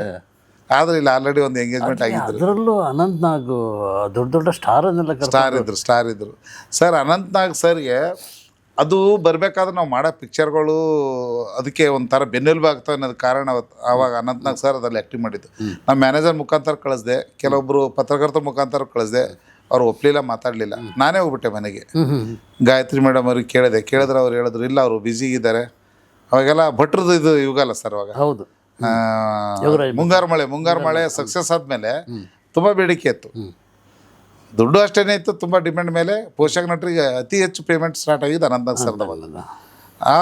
ಆಮೇಲೆ ನಾನು ಹೋದ್ಮೇಲೆ ಅವ್ರದ್ದು ವರ್ಷನೂ ಅವ್ರು ಹೇಳಿದ್ರು, ಅವ್ರು ಮರಾಠಿನಲ್ಲಿ ಮಾತಾಡ್ತಾರೆ, ಪಂಜಾಬಿಯಲ್ಲಿ ಮೇಡಮ್ ಅವರು ಸರ್ ಮರಾಠಿನಲ್ಲಿ ಮಾತಾಡೋದು, ಫೋನಲ್ಲಿನೂ ಮಾತಾಡ್ಕೊಂಡ್ರು. ಇವ್ರು ಮಾಡೋಕ್ಕಾಗಲ್ಲ ಅದು ಹೇಳಿದ್ರು. ಯಾರು ಅಂದ್ರೆ ಅಂಬೇಡ್ಕರ್ ಸಿನಿಮಾ ಪ್ರೊಡ್ಯೂಸರು ವಿಷ್ಣುಕಾಂತ್ ಬಂದವ್ರೆ ಅಂತ. ಬಟ್ ಅವರು ನಾನು ಅವ್ರ ಜೊತೆ ಮಾತಾಡಿದ್ದು ಎಲ್ಲೋ ಅಲ್ಲಿ ಮಾತಾಡಿರ್ತೀನಿ ಲೆಕ್ಕಕ್ಕಿಲ್ಲ. ಅವ್ರು ನೆನ್ಪಿಟ್ಕೊಂಡಿದ್ರು, ನಾನು ಮಾಡ್ತೀನಿ ಅಂತ ಹೇಳಿದ್ರು. ಅವರು ಮಾಡ್ತೀನಿ ಅಂತ ಹೇಳಿದ್ರು ಸರ್. ಕ್ಯಾರೆಕ್ಟ್ರು ತುಂಬ ಕಷ್ಟ ಸರ್ ಅದು ಹೆಂಗೆ ಒಪ್ಪಿಸ್ಕೊಂಡ್ಬಿಟ್ರೆ ನನ್ನ ಅರ್ಥ. ಆಮೇಲೆ 15 ದಿವಸ ಅವ್ರ ಜೊತೆಗೆ ಇದ್ದಿದ್ದು ನೋಡಿದ್ರೆ ಸರ್ ಅವರಿಗೆ ಗೊತ್ತಿಲ್ಲದಿರೋ ವಿಷಯನೇ ಇಲ್ಲ, ಅಷ್ಟು ಅಧ್ಯಯನ ಇದೆ ಅವರಿಗೆ. ನಮ್ಮ ಶರಣರದ ವಚನದ ಬಗ್ಗೆ JS ಪಟೇಲ್ರದ್ದು ಅವ್ರದ್ದು ಒಡನಾಟ ಭಾಳ ಚೆನ್ನಾಗಿದೆ. ಅದು ಚೆನ್ನಾಗಿ ಹೇಳೋರು, ಮರಾಠಿದ ಬಗ್ಗೆ ಹೇಳೋರು, ಮರಾಠಿದು ದೊಡ್ಡ ದೊಡ್ಡ ಸಾಹಿತ್ಯದ ಬಗ್ಗೆ ಹೇಳೋರು, ರಾಜಕೀಯ ಅದು ಇವ್ದು ಮಂತ್ರಿ ಆಗಿದ್ರಲ್ಲ ಸರ್ ರಾಮಕೃಷ್ಣ ಹೆಗಡೆ ಟೈಮಿಗೆ ನಮ್ಮ ಬೀದರ್ಗೆಲ್ಲ ಬಂದು ಎಲೆಕ್ಷನ್ ಪ್ರಚಾರ ಬರ್ತಿದ್ರು ಶಂಕರ್ನಾಗ್ ಸರ್ ಅವರು. ಹಾಗೆ ಅವ್ರಿಗೆ ಒಳ್ಳೆ ನಾಲೆಡ್ಜ್ ಇತ್ತು. ನಮಗೆ ಏನಾಯ್ತು ಅಂದ್ರೆ ಅಲ್ಲಿಗೆ ದಿನ ಒಂದೊಂದು ಪುಸ್ತಕ ಓದಿದಂಗೆ ಆಗ್ತಿತ್ತು. ಅಲ್ವಾ, ಊಟಕ್ಕೆ ಕೂತ್ಕೊಳ್ತಿದ್ದೀವಿ, ಎಲ್ಲ ಹಳಬರು ನಮ್ಮ ನಿಮ್ಮ ಏಜ್ನವರು ಎಲ್ಲ ಅವ್ರನ್ನ ಕರೆಯೋರು, ಬನ್ನಿ ನಮ್ಮ ಮನೆಗೆ ಅಂತ. ಏನಿದೆ ಅಂದರೆ ಹೇಳೋರು ಅವ್ರ ಸ್ಟೈಲ್ ಇರುತ್ತಲ್ಲ, ಇದು ಊಟ ಅಲ್ಲಿಂದು ಡ್ರಿಂಕ್ಸ್ ಮತ್ತೊಂದಿರಂದೆಲ್ಲ ಮಾತಾಡೋರು. ಅವರೆಲ್ಲ ಶೋಕೇಸ್ನಲ್ಲಿ ತೋರಿಸ್ತಿದ್ರು ಡ್ರಿಂಕ್ಸ್, ಇದೆಲ್ಲ ನೋಡಿ ಇಷ್ಟು ವರ್ಷ ಅದು ಇಷ್ಟು ವರ್ಷ ಅದು ಅಂತ. ಅವ್ರು ಕಾಮಿಡಿ ಮಾಡೋರು, ಇದೆಲ್ಲ ನಮಗಾಗಿ ಕೊಡುವುದಕ್ಕಾಗಿ ಅಂತಿದ್ರು. ಇಲ್ಲ ಸರ್ ಅದು ಶೋಕೇಸ್ನಲ್ಲಿ, ಹಾಗೆ ಶೋಕೇಸ್ನಲ್ಲಿ ಅದು ಕೊಡೋದಿಲ್ಲ ಅಂತ ಕಣ್ಣು ನೋಡೋದು ನಗೋರು. ಆಚೆ ಬಂದು ಹೇಳೋರು, ಬಡ್ಡಿ ಮಕ್ಕಳು ಶೋಕೇಸಲ್ಲಿ ಇಡೋದನ್ನ ನಮ್ಮ ಕರ್ಕೊಂಡು ತೋರಿಸ್ಬೇಕಾ. ತಮಾಷೆಯಾಗಿ ಮಾತಾಡೋದು, ತುಂಬ ತಮಾಷೆ. ಎಸ್, ಇದು ಹಾಗೆ ಕೊನೆಗೆ ಮುಗೀತು ಎಲ್ಲ ಶೂಟಿಂಗ್ ಎಲ್ಲ ಆದಮೇಲೆ ನನಗಿದೊಂದು ಒಳ್ಳೆ ಜರ್ನಿ ಅಂತ ಹೇಳಿದ್ರು ಅವರು. ಆ ಪೀರಿಯಡ್ನಲ್ಲಿ ಅವರು ಯಾರಿಗೂ ಸಂದರ್ಶನ ಕೊಡ್ತಿರ್ಲಿಲ್ಲ. ಅದರ ಸಂದರ್ಶನದಲ್ಲಿ ಹೇಳಿದ್ರು, ವಿಷ್ಣುಕಾಂತ್ ಹೊಸಬ್ರು ಇದ್ರು ಕೂಡ ಅಂಬೇಡ್ಕರ್ ಸಿನಿಮಾ ಮಾಡಿರೋದ್ರಿಂದ ನಾನು ಇದು ಸಿನಿಮಾಗೆ ಒಪ್ಕೊಂಡು ಬಂದಿದ್ದೆ. ಆದರೆ ಅವ್ರ ಜೊತೆಗೆ ನಾವು ಕೆಲಸ ಮಾಡ್ತಾ ಇರುವಾಗ ನಮ್ಗೆ ಅದೊಂದು ಪಿಕ್ನಿಕ್ ಅನಿಸ್ಬಿಡ್ತು ಅಂತ. ಒಳ್ಳೊಳ್ಳೆ ಜಾಗನೆಲ್ಲ ಶೂಟಿಂಗು ಮಾಡಿರೋದ್ರಿಂದ ದಿನನಿತ್ಯ ನಾವು ಒಂದೊಂದು ಹೊಸ ಥರದ ಪಿಕ್ನಿಕ್ ಅಂತ ಹೇಳಿಬಿಟ್ಟು ಖುಷಿಯಾಗಿ ಮಾತಾಡಿದರು. ಇಲ್ಲಾಂದ್ರೆ ನಾನು ಬೇರೆಯವರು ಕೆಲವೊಬ್ರು ಡೈರೆಕ್ಟ್ರು ಹೇಳಿದರು, ಶೂಟಿಂಗ್ನಲ್ಲಿ ಸ್ವಲ್ಪ ಹೆಚ್ಚು ಕಮ್ಮಿ ಆಗಿಬಿಟ್ರೆ ಅಷ್ಟೇ ಬ್ಯಾಗ್ ಹಿಡಿಸಿ ನಡಿ ಸೀದಾ ನಡಿ. ಆಮೇಲೆ ನಮ್ಮ ವಿಡಿಯೋ ನೋಡಿದ್ರು ಬೇರೆಯವ್ರು ಹೇಳಿದ್ರು ಸರ್ ಅವಾಗ, ಅವ್ರಿಗೆ ಡೈರೆಕ್ಷನ್ ಮಾಡೋಕೈತೇನ್ರಿ ನೀವು ಅಂತ. ಬಟ್ 15 ಡೇಸ್ ನಮ್ಮ ಜೊತೆಗಿದ್ರು. ಯಾವತ್ತೂ ಏನು ತಪ್ಪಿನೂ ಒಂದು ಮಾತನ್ನು ನೀನು ಹಾಗಯ್ಯ ಹೀಗೆ ಏನಾದರೂ ನಡೀತಿತ್ತು. ಆದ್ರೆ ಡೈರೆಕ್ಟ್ರೇ ಅಂತಿದ್ರು. ನಿಮ್ಮ ಫಿಲ್ಮ್ ಜರ್ನಿ ಭಾರಿ ಇಂಟ್ರೆಸ್ಟಿಂಗ್ ಅಲ್ವಾ? ಹೌದು ಸರ್. ಅಲ್ಲಿ ಮನಸ್ಸುಗಳ ಮಾತು ಮಧುರದಿಂದ ಹಿಡಿದು ಹೌದು, ಈಗ ಅಕ್ಕ ಮಹಾದೇವಿಯವರೆಗೆ ಅಂಬೇಡ್ಕರಿಂದ ಹಿಡಿದು ಅಂಬೇಡ್ಕರ್ ಅವರು ಇಂಟರ್ನ್ಯಾಷನಲ್ ಹೀರೋ ಅಲ್ಲ ಸರ್. ಹೌದು, ಸಿನಿಮಾ ಮಾಡೋವಾಗ ನೀನು ಹೆಂಗೆ ಮಾಡ್ತೀನಿ ಯಾರೋ ಪ್ರಶ್ನೆ ಮಾಡ್ತಿದ್ರು. ತಾವೂ ಕೇಳಿದ್ರಿ, ಇಲ್ಲಿ ಒಂದು ಹೋಟ್ಲಲ್ಲಿ ಕೊಡ್ತಿದ್ವಿ ನೀವು ಅವಾಗ ದಿ ಕ್ಲಬ್. ವಿಷ್ಣುಕಾಂತ್ ನೀವು ತಿಳಿದು ಮಾಡ್ತಿದ್ದೀರಾ ಏನು ಏನೋ ಹೆಚ್ಚು ಕಮ್ಮಿ ಆಗಿಬಿಟ್ರೆ ನಿಮಗೆ ಭಯ ಅಲ್ವಾ ಅಂತ ಕೇಳಿದ್ರಿ. ಹಿಂಗೇನೆ ಎಸ್, ಏನಿಲ್ಲ ಸರ್, ಭಯ ಅಧ್ಯಯನ ಮಾಡ್ತೀನಿ ಅಂದೆ. ಅಂಬೇಡ್ಕರ್ ಫ್ಯಾಮಿಲಿ ಜೊತೆಗೂ ಸಂಪರ್ಕದಲ್ಲಿದ್ದೆ. ಈ ಲೈಫನ್ನು ದಾಖಲಿಸಬೇಕು ಅಂತ ಅನಿಸಿಲ್ವ ನನಗೆ? ನನಗೆ ಎಲ್ಲಕ್ಕಿಂತ ದಾಖಲೆ ಇದು ಅಕ್ಕಮದಿದೆ ಅನ್ನಿಸ್ತದೆ. ಯಾಕಂದ್ರೆ ಇದು ಈ ಅಕ್ಕಮದಿದು ಹೆಂಗಿದೆ ಅಂದರೆ ಸರ್ ಅಲ್ಲಿಗೆ ಒಂದು ಇದರಲ್ಲಿ ತುಂಬ ಡೆಪ್ತ್ ಇದೆ, ಕತೆ ತುಂಬ ಡೆಪ್ತ್ ಇದೆ. ಒಂದು ಸಂಪ್ರದಾಯ ಇದೆ, ಹೋರಾಟ ಇದೆ. ಬಟ್ ಈ ಹೋರಾಟ ಇದ್ರೂ ಅದು ಮಹಿಳೆಯರನ್ನ ಅವ್ರದ್ದು ನೋಡಿ ಕಲಿಬೇಕು ಅನ್ನೋ ಥರದಲ್ಲಿದೆ. ಮತ್ತು ಅವ್ರು ಕ್ರಾಂತಿ ಮಾಡೋದು ಹೆಂಗೆ ಕ್ರಾಂತಿ ಮಾಡಿದ್ದಾರೆ ಅಂದರೆ ತನ್ನ ಪ್ರೊಟೆಕ್ಷನು ಮತ್ತು ಶಿವನ ಒಲಿಸೋಕ್ಕೆ ಯಾವ ಥರ ಕ್ರಾಂತಿ ಮಾಡಬೇಕು ಹಾಗೆ ಮಾಡಿದ್ದಾರೆ. ಜಪ ತಪ ಧ್ಯಾನ ಚೆನ್ನ ಮಲ್ಲಿಕಾರ್ಜುನ ಅವ್ರ ಅಂಕಿತನಾಮ ಇಟ್ಕೊಂಡ್ಬಿಟ್ಟು ಹುಟ್ಟಿನಿಂದ ಕೊನೆಯವರೆಗೂ ಯಾರ್ಯಾರೋ ಪ್ರಯತ್ನ ಮಾಡ್ತಾರೆ ಸರ್. ಅತಿ ಚಂದುಳ್ಳೆ ಚೆಲುವೆ, ತುಂಬ ಸುಂದರವಾಗಿರೋ ಅಕ್ಕ ಮಾದೇವಿ.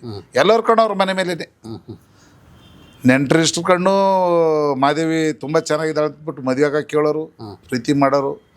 ಕೊನೆಗೆ ಮಹಾರಾಜ ಮದುವೆನೇ ಆಗಲ್ಲ ಅಂದ್ಬಿಟ್ಟು ಅವನು ಪ್ರಜೆಗಳ ಜೊತೆಗೆ, ನಾನು ನನ್ನ ಕಾರ್ಯನೇ ಪ್ರಜೆಗಳ ಹಿತಕ್ಕಾಗಿ ಅಂದ್ಕೊಂಡಿರ್ತಾನೆ.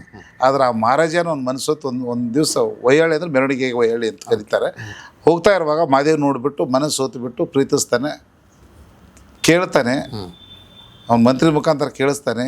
ಆದರೆ ಒಪ್ಪಲ್ಲ ಅವರು, ಶಿವಭಕ್ತರು ಒಪ್ಪದೇ ಇರುವಾಗ ಕೊನೆಗೆ ಬಂಧಿಸ್ತಾರೆ, ತಂದೆ ತಾಯಿಗೆ ಬಂಧಿಸ್ತಾರೆ. ಆ ಬಂಧಿಸಿದ್ದಾಗೂ ಮಾದೇವಿ ಒಪ್ಪಲ್ಲ. ಅದ್ರ ಗುರುಗಳದೊಂದು ಆದೇಶ ಇರ್ತದೆ, ನಿನ್ನ ತಂದೆ ತಾಯಿಗೆ ಬಂಧನದಲ್ಲಿಟ್ಟು ನೀನು ಬದುಕೋದಕ್ಕಿಂತ ಮಹಾರಾಜಂದು ಮನಸ್ಥಿತಿ ವೀಕ್ ಆಗಿರೋದ್ರಿಂದ ನೀನು ಗೆದ್ದು ಬರ್ತಿ ಮಗಳೇ ಹೋಗಂದ್ಬಿಟ್ಟು ಉಪದೇಶ ಮಾಡಿ ಕಳಿಸ್ತಾರೆ. ಅಂಥ ಒಂದು ಸಾತ್ವಿಕ ಗುಣದ ಮಾದೇವಿ ಗೆಲ್ತಾಳೆ. ಮಹಾರಾಜ ಸೋಲ್ತಾನೆ, ಶರಣಾಗ್ತಾನೆ. ತಂದು ಗುರಿ ಏನಿತ್ತು ಕಲ್ಯಾಣ ಕಡೆಗೆ ಹೋಗ್ತಾಳೆ. ಅಲ್ಲಿಂದ ಮುಂದೆ ಶ್ರೀಶೈಲನಲ್ಲಿ ಹೋಗ್ಬಿಟ್ಟು ಐಕ್ಯ ಆಗ್ತಾರೆ, ಲಿಂಗೈಕ್ಯ. ಆ ಐಕ್ಯ ಆಗೋ ಕೂಡ ತುಂಬ ನಮ್ಮಲ್ಲಿ ಸರ್ ಸೀನ್ ಹೆಂಗೆ ಮಾಡಿದ್ದೀವಿ ಅಂದರೆ ಅದು ನೋಡ್ತಾ ಇದ್ದಿದ್ರೆ ಭಕ್ತಿನಲ್ಲಿ ನಿಮ್ಗೆ ಕಣ್ಣೀರು ಬರುತ್ತೆ. ನೋಡ್ತಾ ಇದ್ದಾಗ ಭಕ್ತಿನಲ್ಲಿ ಕಣ್ಣೀರು ಅಂತ ಬರಬೇಕಾದ್ರೆ ಅದು ಯಾಕಂದ್ರೆ ಕೆಲವೊಬ್ರು ನೋಡಿರೋ ಹೇಳ್ತಾರೆ, ಸೆನ್ಸಾರ್ನವ್ರು ಇರ್ಬೋದು, ಬೇರೆ ಇರ್ಬೋದು. ಎಲ್ಲರೂ ಒಂಥರ ಅವ್ರು ಮಾತಾಡಿದ ಮೇಲೆ ನಮ್ಗೆ ಗೊತ್ತಾಗಿದೆ ನಾವು ಮಾಡಿದ್ದು ಸಿನಿಮಾ ಪರವಲ್ಲ, ಸಾರ್ಥಕ ಆಗುತ್ತಾ ಇದ್ದಾರೆ. ಇದೇನು ದುಡ್ಡು ಬರೋದು ಇದು ಮಾಡೋದು ಆಮೇಲೆ. ನಾನು ಯಾರ ಹತ್ರ ದುಡ್ಡು ಇಸ್ಕೊಂಡಿಲ್ಲ, ನಾನು ಯಾರ ಜೊತೆಗೆ ಸಾಲಗಾರನಿಲ್ಲ. ನಾನು ಸಂಪಾದನೆ ಮಾಡಿದ್ರಲ್ಲಿ ಸಿನಿಮಾ ಮಾಡಿದ್ದೀನಿ, ಅದ್ಭುತವಾದ ಸಿನಿಮಾ ಮಾಡಿದ್ದೀನಿ. ಈ ಕಟ್ಟಡ, ಇದು ಜಮೀನು, ಇದು ಲ್ಯಾಂಡು ಎಲ್ಲ ನಂದಂತ ಏನು ತೋರಿಸ್ಕೊಳ್ತಾರೋ ಹಾಗೆ ನನಗೆ ಈ ಸಿನಿಮಾ ತೋರಿಸ್ಕೊಳ್ಳೋಂಗೆ ಒಂದು ಹೆಮ್ಮೆ ಇದೆ ಸರ್, ಹೆಮ್ಮೆ ಇದೆ. ಎಲ್ಲಿ ನೋಡಿಲ್ಲ ಅಂದ್ರೂ ಗೂಗಲ್ನಲ್ಲಿ ನೋಡ್ತಾರಲ್ಲ. ನಾವು ಹೊರಟೋದ್ರೂ 100 ವರ್ಷ, ಎಷ್ಟು ವರ್ಷನೂ ಅದು ಇರುತ್ತೆ. ಇದು ಮಾಧ್ಯಮ ಇರೋ ತನಕ ಇರುತ್ತೆ. ಈ ಮಾಧ್ಯಮ ಏನಾದರೂ ಮತ್ತೆ ಚೇಂಜ್ ಆದರೆ ಹೇಳಿಕ್ಕಾಗಲ್ಲ. ಬಟ್ ಅಲ್ಲಿವರೆಗೆ ನಾನು ಮಾಡಿದ ಸಿನಿಮಾ ಇರುತ್ತೆ ಅನ್ನೋದು ನಾನು ಒಂದು ಹೆಮ್ಮೆ ಮತ್ತು ಕಾನ್ಫಿಡೆನ್ಸ್ ಸರ್. ಇದು ಡೈಲಾಗ್ ಭಾಳ ಚೆನ್ನಾಗಿದೆ. ಇದು ನಾನು ಕಟ್ಟಿದ್ದು. ಹಾಂ ತೋರಿಸ್ತಾರಲ್ಲ ಸರ್ ಅಂಥದ್ದನ್ನು. ನನ್ನ ಮಗ ಇವನಂಥ ಮಿನಿಸ್ಟ್ರು, ಇಂಥವನು IAS ಆಫೀಸರು, ಇಷ್ಟೆಲ್ಲ ಜಮೀನು ನಂದು, ಇಷ್ಟೆಲ್ಲ ಸಂಪತ್ತು ನಂದು ಅಂದಂಗೆ ಇಂಥ ಸಿನಿಮಾ ನಂದು ಅನ್ನೋ ಥರದಲ್ಲಿ ಒಂದು ಹೆಮ್ಮೆ ಪಡೋಂಥದ್ದು ಸಿನಿಮಾ ಸರ್ ಇದು ಅಕ್ಕಮಹಾದೇವಿ. ವಿಶೇಷವಾಗಿ ಇದರಲ್ಲಿ ನನಗೆ ತುಂಬ ತೃಪ್ತಿ ಕೊಟ್ಟಂಥ ಸಿನಿಮಾ. ಮುಂದೆ 2ಕ್ಕೆ ರಿಲೀಸ್ ಇದೆ, ರಿಸಲ್ಟ್ ನೋಡಬೇಕು. ಅದಾದ ನಂತರ ಅನುಭವ ಮಂಟಪ ಅನ್ನೋದು ಇನ್ನೂ ಬೆಂಕಿ ಅಂತ ಸಿನಿಮಾದು. ಬೆಂಕಿನೇ ಅನುಭವ ಮಂಟಪ ಶರಣರು ಹೇಗೆ ಬರ್ತಾರೆ ನಿಮ್ಗೆ ಗೊತ್ತಾಗುತ್ತೆ. ಹಾಂ, ಆ ಅನುಭವ ಮಂಟಪದಲ್ಲಿ ಮಹಾರಾಜ ಬಸವಾದಿ ಶರಣರನ್ನ ಹೇಗೆ ಓಡಿಸ್ದ, ಯಾವ ಥರ ನಡ್ಕೊಂಡ, ಅಂಥದ್ರಲ್ಲಿ ಬಸವಣ್ಣನ ಇಲ್ಲಿವರೆಗೆ ಭಕ್ತಿ ಮತ್ತು ವಚನಗಳು ಮತ್ತು ನಮ್ಮದು ಏನೊಂದು ಪರಂಪರೆ ಇದೆ, ಅದು ಹೆಂಗೆ ಉಳಿತು ಅನ್ನೋದಕ್ಕೆ ಒಂದು ಸಾಕ್ಷಿಯಾಗಿರುತ್ತೆ. ಅದು ಒಂದು ಅನುಭವ ಮಂಟಪ ಈಗಿನ ಸರ್ಕಾರ ಕಟ್ತಾ ಇದ್ದಾರೆ ಸರ್. 650 ಕೋಟಿ ಸ್ಯಾಂಕ್ಷನ್ ಮಾಡಿದ್ದಾರೆ. ತುಂಬ ಅದ್ಭುತವಾದ ಇಂಟರ್ನ್ಯಾಷನಲ್ ಲೆವೆಲ್ದು ಪ್ರವಾಸಿ ತಾಣ ಮಾಡ್ತಿದ್ದಾರೆ.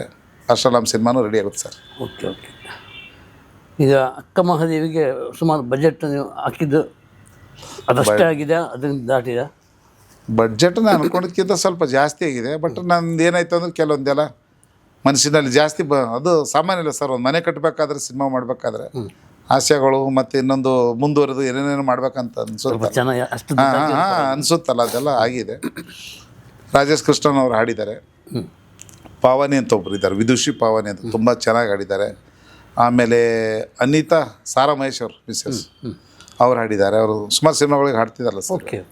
ಹಾಗಾಗಿ ಹಾಡಾಡಿಯವರು ಕೂಡ ಒಂಥರ ಒಳ್ಳೆ ಚೆನ್ನಾಗಿ ನಮ್ಮ ಪಳಿನಿ ತೊಗೊಂಡಿದ್ದಾರೆ. ಇದು ನಾನು ಮಾತಾಡಬಾರ್ದು, ಪಳಿನಿ ಹೇಳ್ಬೇಕದು. ಓಕೆ. ಸಂಗೀತಕ್ಕೆ ಸಂಬಂಧಪಟ್ಟವ್ರು ಏನಾದ್ರು ಅವರು ತುಂಬ ಚೆನ್ನಾಗಿ ಸಂಗೀತನ ಮಾಡಿದ್ದಾರೆ ಸರ್. ಅಕ್ಕಮಹಾದೇವಿಗೆ ಸಂಬಂಧಪಟ್ಟು ಇಷ್ಟು ವಿಷಯ ಅಲ್ವಾ? ಖಂಡಿತ ಸರ್. ಬೇರೆ ನಾನು ಕೇಳದೆ ನಿಮಗೆ ಹೇಳುವಂಥದ್ದು ಏನಾದ್ರು ಇದೆಯಾ? ನೀವು ಒಂಥರ ನನ್ನ ವಿಷಯಕ್ಕೆಲ್ಲ ಬ್ರಹ್ಮ ಇದ್ದಂಗೆ ನೀವು. ಏನು ಗೊತ್ತಿಲ್ಲ ಸರ್ ನನ್ನ ಬಗ್ಗೆ, ನಿಮ್ಗೆ ಏನಾದ್ರು ಗೊತ್ತಿರೋದು ಕೇಳ್ಬೋದು. ನನಗೆ ಗೊತ್ತಿದೆ, ಎಲ್ಲನೂ ಗೊತ್ತಿದೆ. ನಮ್ಮ ವೀಕ್ಷಕರ ಮುಂದೆ ಹೇಳಬೇಕಲ್ವ? ವೀಕ್ಷಕರ ಮುಂದೆ ಹೇಳಕ್ಕೆ ಇಷ್ಟಪಡ್ತೀನಿ. ನಮ್ಮ ಕನ್ನಡ ಸಾಹಿತ್ಯದ ಒಂದು ಪರಂಪರೆಯಲ್ಲಿ ಎಲ್ಲರೂ ತಿಳಿಯುವಂಥ ಭಾಷೆ ಇರಲಿಲ್ಲ. ಕನ್ನಡ ಇದ್ದಿದ್ದು ಕೂಡ ಅನ್ನೋದು ಒಂಥರ ಹಳಗನ್ನಡ ಮತ್ತು ಸಂಸ್ಕೃತ ಭಾಷೆ ಇತ್ತು ಮೊದಲು, ಒಂದು ಬರದ ಭಾಷೆ. 12ನೇ ಶತಮಾನದಲ್ಲಿ ತಿಳಿಗನ್ನಡದಲ್ಲಿ ನಾವು ಆಡುವ ಭಾಷೆಯಲ್ಲಿ ವಚನಕಾರರು ಅವಾಗೇನು ವಚನಗಳಂದರೆ ಆಡು ನಡೆ ಮತ್ತು ನುಡಿಗೆ ಹತ್ತಿರವಾದಂಥ ಒಂದು ಸಾಹಿತ್ಯ ಆರಂಭ ಆಯಿತು. ಆ ಆರಂಭದಲ್ಲಿ ಅತ್ಯಂತ ಒಂದು ಪರಿಣಾಮಕಾರಿದಂಥ ಒಂದು ಜೀವನ ಅಂದರೆ ಅಕ್ಕಮಹಾದೇವಿ. ಅದರಲ್ಲಿ ಬಸವಣ್ಣವರು ಕ್ರಾಂತಿ ಮಾಡಿದ್ದಾರೆ. ಆದರೆ ಮಹಿಳಾ ಜಗತ್ತಿಗೆ ಅಕ್ಕಮಹಾದೇವಿ ಮಾಡಿದಂಥ ಒಂದು ದಿಟ್ಟ ನಿಲುವು ಏನಿದೆ, ಮತ್ತು ಮೊದಲ ಕವಿಯಿತ್ರಿ, ಮೊದಲ ವಚನಗಾರ್ತಿ ಇಂಡಿಯಾದಲ್ಲಿ ಯಾರೂ ಇಲ್ಲ ಅಂತ ನಾನು ಅಂದ್ಕೊಂಡಿದ್ದೀನಿ. ಫಸ್ಟ್ ಸ್ಟಾರ್ಟ್ ಆಗಿದ್ದು ನಮ್ಮಲ್ಲಿ ಕರ್ನಾಟಕದಲ್ಲಿ ಇದ್ದರೂ ಇರ್ಬೋದು, ಅದು ಕನ್ನಡದಲ್ಲಿ ಮಾತ್ರ ಅವರೇನೆ. ಅಂಥ ವಚನಗಾರ್ತಿಯ ಜೀವನದ ಬದುಕು ಹೇಗಿತ್ತು ಅನ್ನೋದನ್ನು ಈ ಚಲನಚಿತ್ರದಲ್ಲಿ ಅತ್ಯಂತ ಮಾರ್ಮಿಕವಾಗಿ ಮತ್ತು ಸುಂದರವಾಗಿ ಅಕ್ಕಮಹಾದೇವಿ ವಚನದಲ್ಲಿ ಏನು ಬರುತ್ತೆ ಅಂದರೆ ಒಂದು ಬ್ಯೂಟಿ ಬರುತ್ತೆ. ಎಲ್ಲಕ್ಕಿಂತ ಮೇನ್ ಅವರೇ ಬ್ಯೂಟಿ.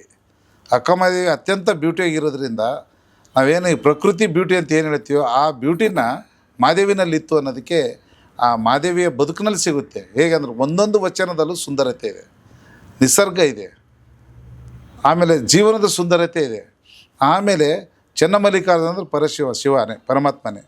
ಆ ಪರಮಾತ್ಮಗೆ ತನ್ನ ಪೂರ್ತಿ ಎಲ್ಲರೂ ಸರ್ವಸ್ವವನ್ನು ಅರ್ಪಿಸಿದ್ದೀನಿ, ಶರಣ ಸತಿ ಲಿಂಗಪತಿ ಅಂತ ಹೇಳ್ತಾರೆ. ಶರಣ ಸತಿ ಅಂದರೆ ನಾವೇನು ದೇವ್ರನ್ನ ನಂಬ್ಕೊಂಡಿರ್ತೀವೋ, ಪೂಜೆ ಮಾಡಿರ್ತೀವೋ, ಗಂಡಿರಲಿ ಹೆಣ್ಣಿರಲಿ, ಸತಿ ಅಂದರೆ ಹೆಣ್ಣಿಗೆ ಅಂತ ಹೇಳೋ ಥರದಲ್ಲಿ ಇರಲ್ಲ. ಇಲ್ಲಿ ಶರಣ ಸತಿ ಅಂದರೆ ಭಗವಂತನ ಯಾರು ಅವರಿಗೆ ಭಕ್ತರಾಗಿರ್ತಾರೋ ಅವರಿಗೆ ಶರಣ ಸತಿ ಅಂತಾರೆ ಅವ್ರನ್ನ.